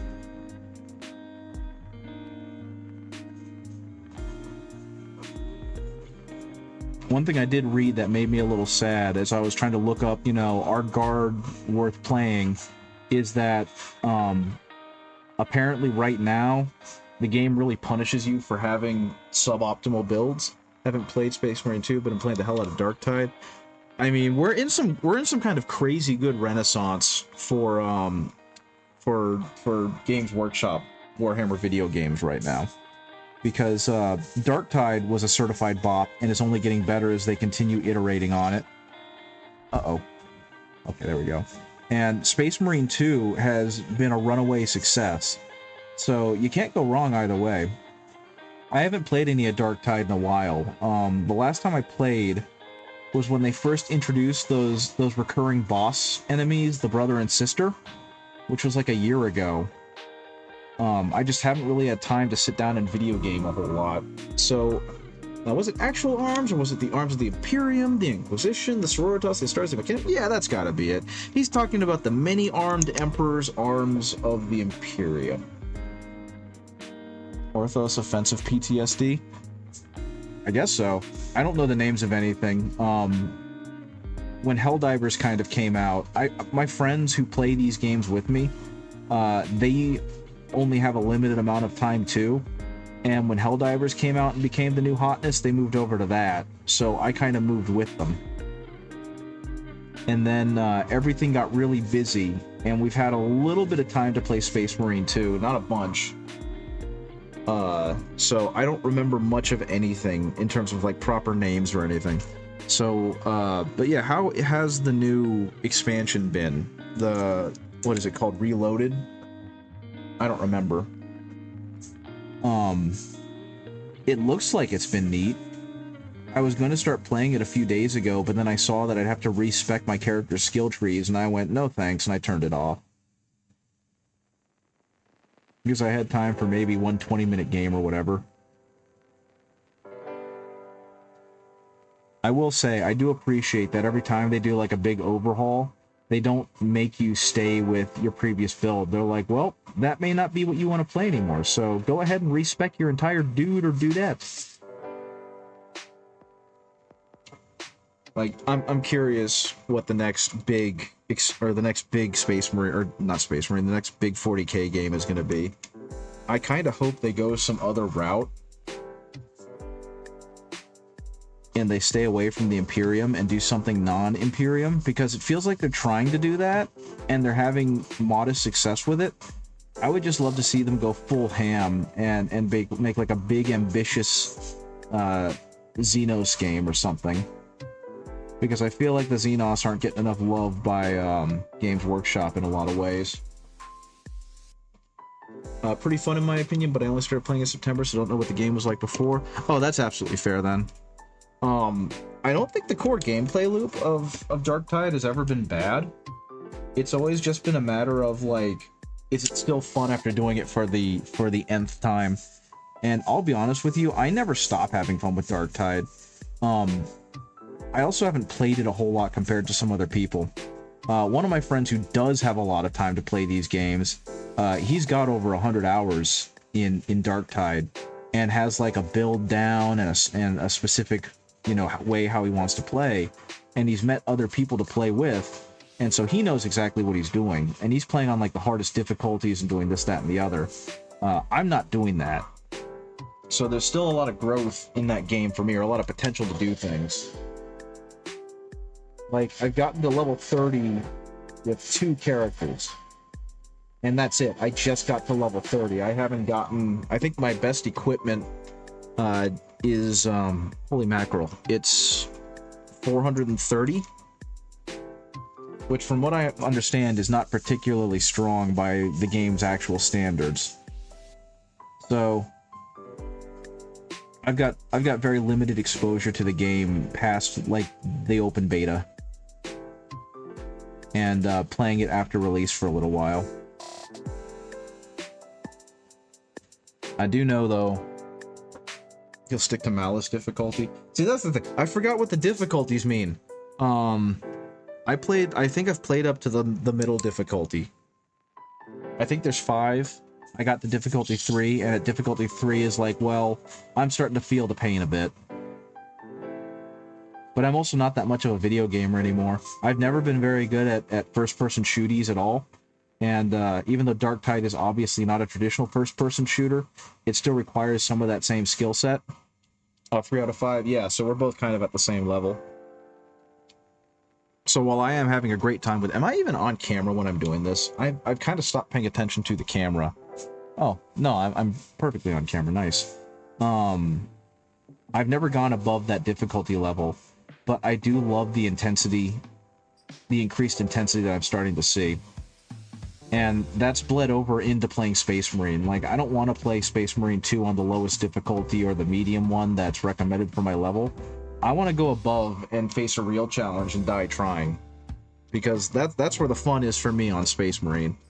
Is being in a situation where you probably aren't going to survive, but you're going to sure as hell try.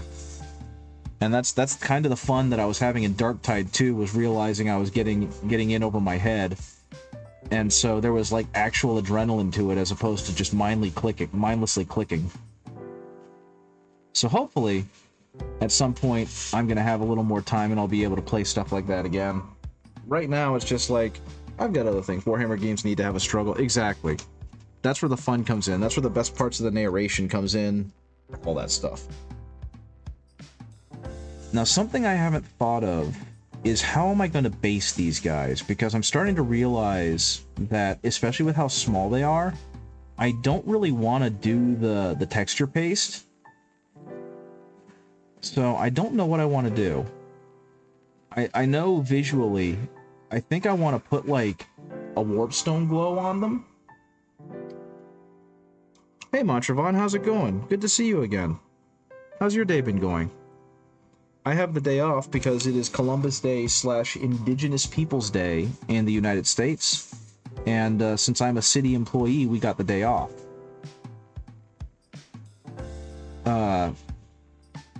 So I'm using that time to...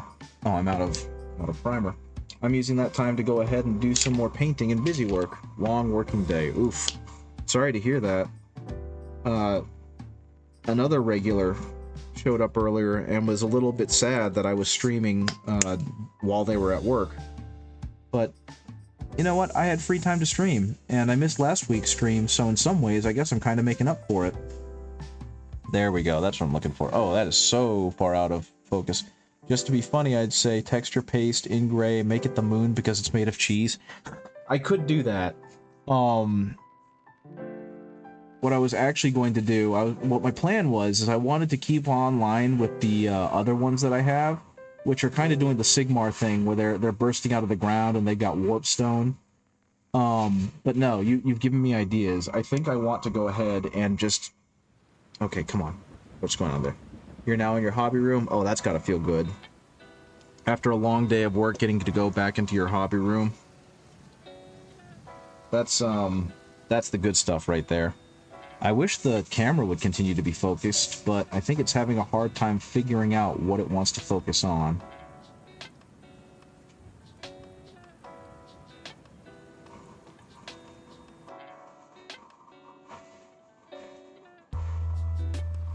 I will say, the airbrush is a blessing. I love this thing so much. Hexagon stones like the giant crossway and warpstone is fermented moon cheese. Perfect.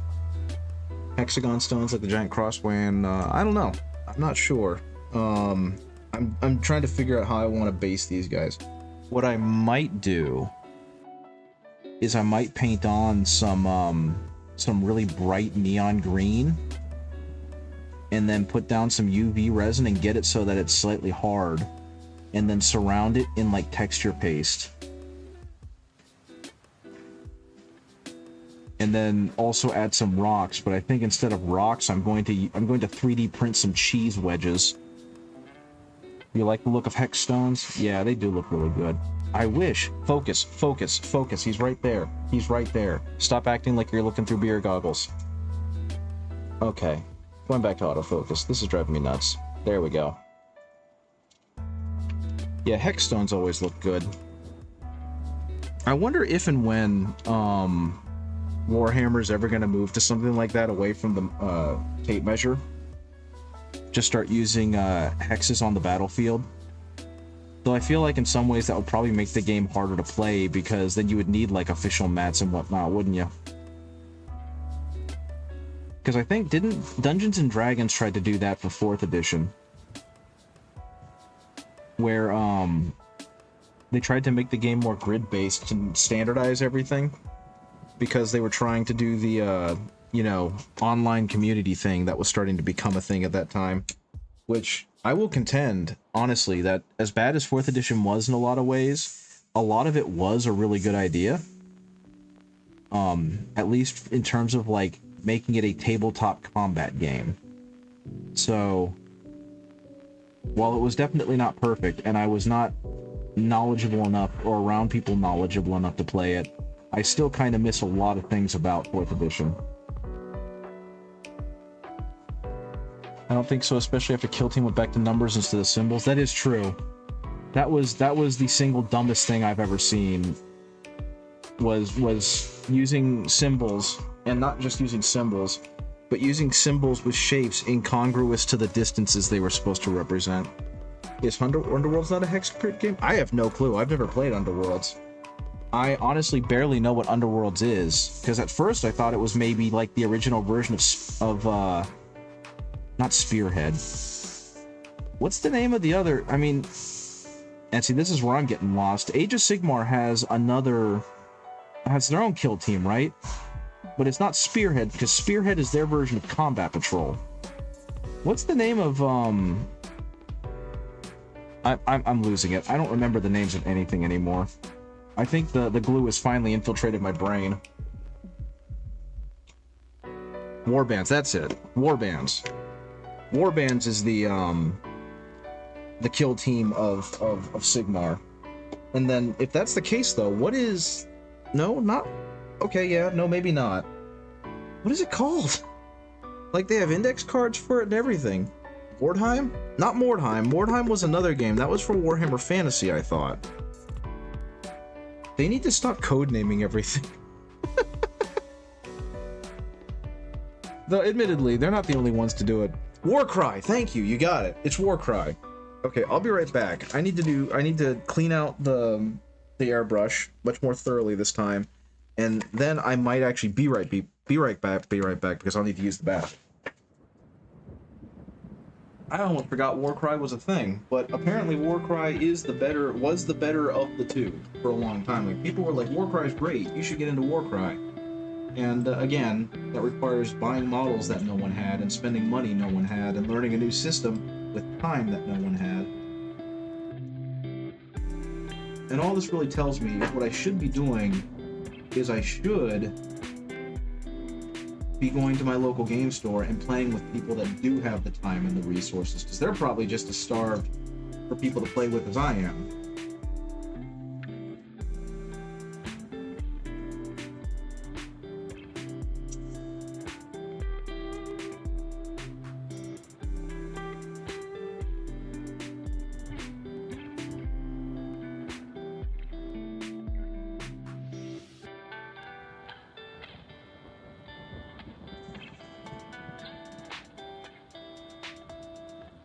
Oh wow, that's gross.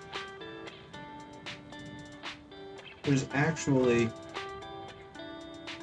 It looks like I pushed some of the paint gunk down into that tube. Okay, no, I've got to do a much more thorough cleaning of this. I'm coming back over here, guys. Ugh.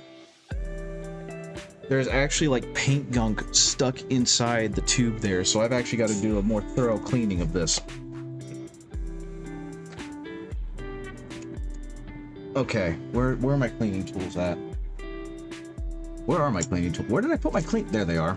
So where did I put my cleaning tools? Let's see. So what's gonna have to happen here is I'm actually gonna have to unscrew everything because this thing has gotten disgusting and it's all my fault. So yeah, unfortunately you guys aren't gonna see much of this because I don't feel like moving the camera around just so you can watch me clean out a gross thing for a minute. But yeah, this airbrush has gotten grody, and it's because I didn't do a good enough job cleaning it last time. Okay, that's substantially better. What about in here? No, that's gonna need one of these. So yeah, I kept hearing over and over again that Warcry was a phenomenal game and that I should pick it up. But again, that required me learning a whole nother system and buying more models. And unfortunately, the buy more models part of it was just off-putting. Okay, what's going on here? Yeah.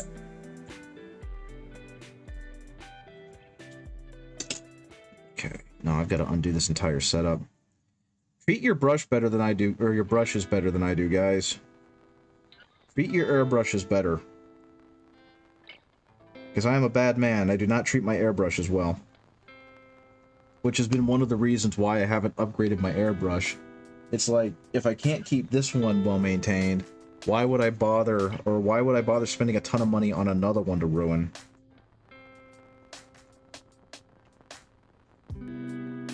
Though I will admit, I have been looking at the new Harder and Steenbeck ones because those look fantastic. I don't know, do you guys have airbrushes? Anyone in chat got an airbrush that they're very particular with? Or partial to?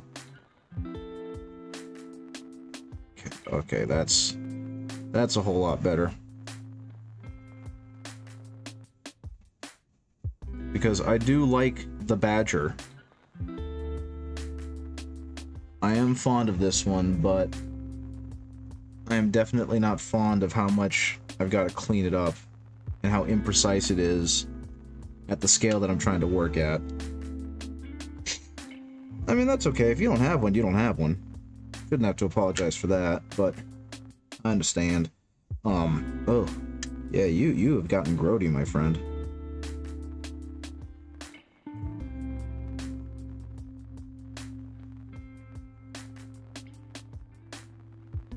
What I should do with these, which I think is actually the right thing to do with them, is put it in IPA. I was looking at getting into one, got stuck at not knowing what compressor I should get, then COVID happened. That's absolutely fair. The only advice I have for you is get a compressor with a tank. Just because it can go for longer, and you get more consistent air pressure. At least that's my understanding. That's what I did. My friend who got me into the idea of airbrushing was like, you need to get a compressor with a tank. If you don't, it's just gonna make life more miserable for you. And honestly, I bought my compressor off of Amazon. It was just a cheap shit, you know, generic, here's a compressor, you know? So I wouldn't worry too much about getting a premium one or one with a name brand. If you ever do decide to get an airbrush, just get one that works. Speaking of that works, what the heck is going on in here? Oh, you're just stuck in gross is all. So, okay, I see what happened. I know what happened and why my airbrush got so hecked up. I actually did do a decent job of cleaning out the main chamber. You don't got the money to worry about premium brands. Would my 135 PSI garage compressor work? Yeah, if you wanted to completely blow the Mini off of the stand. I did a good enough job cleaning out the front part, but like, you can actually see it in there. What happened was a bunch of paint got stuck back, a bunch of paint got stuck back here. And when I tried to use some of the cleaner to clean it out, it didn't set until after I put it back. And then it started dissolving and leaking down towards the front where it got gummed up by the needle. That's what's happened. I hate it. Because it's all in a place where I don't have a brush thin enough, yet with enough bristles to actually remove it. And the other alternative is a set of wires that are not hardy enough to push it through. So I'm gonna try my best to get as much of this out of here. And at some point, like I said, I really just need to go ahead. Oh, there it goes. Maybe? Well, I cleaned something out. I really just need to go ahead and get, like, a jar and fill it full of IPA and soak it in the jar. Because that's the only way this thing is going to get fully flushed out, you know? Okay, what I'm going to do now is put it back together. Oh, I got it fixed. What's happening with the showcase? Oh, Shiny Mew Paints, welcome back. I wonder why you put that. That is a really neat VTuber. That's the phrase I'm looking for. I think that's supposed to be a VTuber. I don't know if you guys saw, but Shiny Mew Paints has posted a VTuber. I think it looks like it's supposed to be one in the group or in the Discord. And I'm not sure if that's what it's supposed to be. But if it is, it's fantastic because I wish I could do that kind of stuff. But I'll get there eventually. That's another hobby that I'm trying to break into is 3D modeling. But it's another hobby that I don't have enough time to break into. So at some point, I'll have free time, and when I do, I'll be able to do that kind of stuff. Okay, so I'm gonna need to hopefully get this thing working.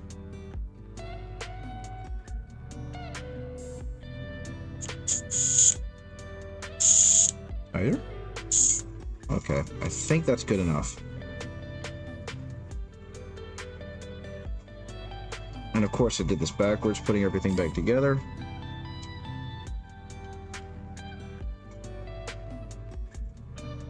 Okay, you go through there. You push through there. Okay, that feels substantially better, so I think I did a decent enough job with that. So I'm going to put all this stuff back, and I'm going to go back to cleaning out the brush, and then I might have to run to the bathroom. Actually, it's 12:53. I'm not really going to have time to do anything else, because I've got some chores I got to do. So this might have to be it.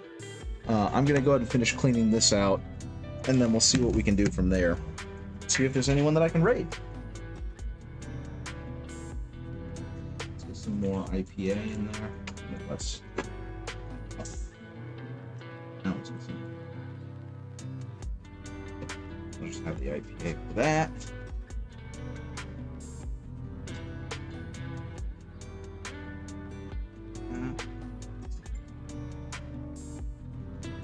Back up, let it rip. don't think that works. I actually don't know how to make it. Or I haven't figured out how to do the thing where I link it to the thing. So if you're looking for the Discord, I'm just gonna have to post the invitation link. I know there's a way to do like a console command for that, but I don't know it. Oop. This expires in 7 days. Yeah, no limit. Expire after never. Generate new link. Go, go, go. Bam. There we go.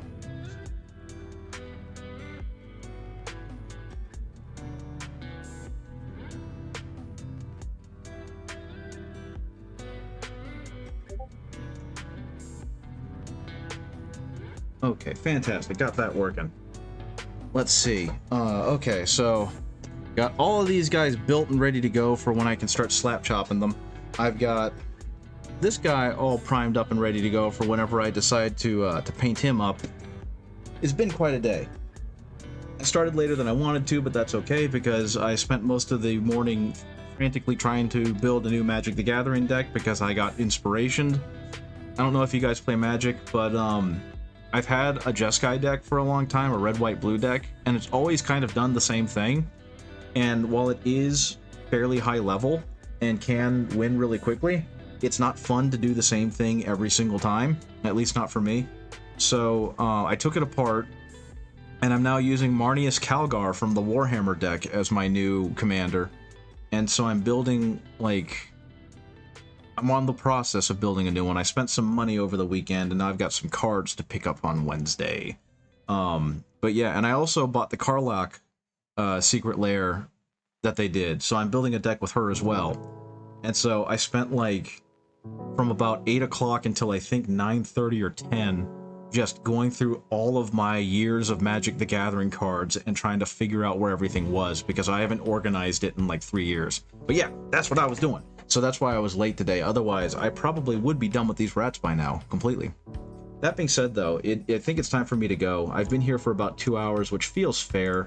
I've got to use the bathroom. I've got to eat lunch, and then I've got to go ahead and do some like doggy treatment for my doggy.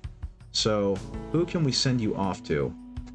Oh, it looks like D6 Painting is going. Or is there anyone else that you guys could mention? Does anyone have any suggestions, any requests for who I should go ahead and hop off, jump off to? I know Pirate Software is always streaming, but I kind of don't want to like do a drop in the bucket for his 10,000 viewers. He's got plenty. Yeah, is anyone else streaming that we could mention that we could go to? Because otherwise it is going to be D6 Paints. Someone's playing an old wrestling game, and that's pretty cool. Have a good doggy time? Yeah, I've got to clip his nails because I'm really bad about doing this, and then give him a bath. And he hates water. Like, if he sees me in the restroom or in the bathroom with a towel and I'm looking at him, he'll just go downstairs, which is very funny. Okie dokie. Let's go ahead and go to D6 Painting. They're pretty cool. Oh, they're not even doing mini streaming. They are playing some game. I'm not sure what it is. It looks like they're supposed to be doing a Slaves to Darkness army build, but I have no clue.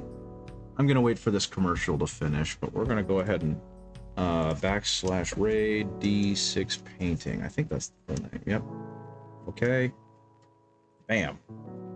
Okie dokie, guys. Thank you again for joining me. I do appreciate it. I hope you have a great rest of your day, and I'll see you tomorrow, because I am streaming again at 7 p.m. Eastern Time. So I'll see you then. Bye-bye.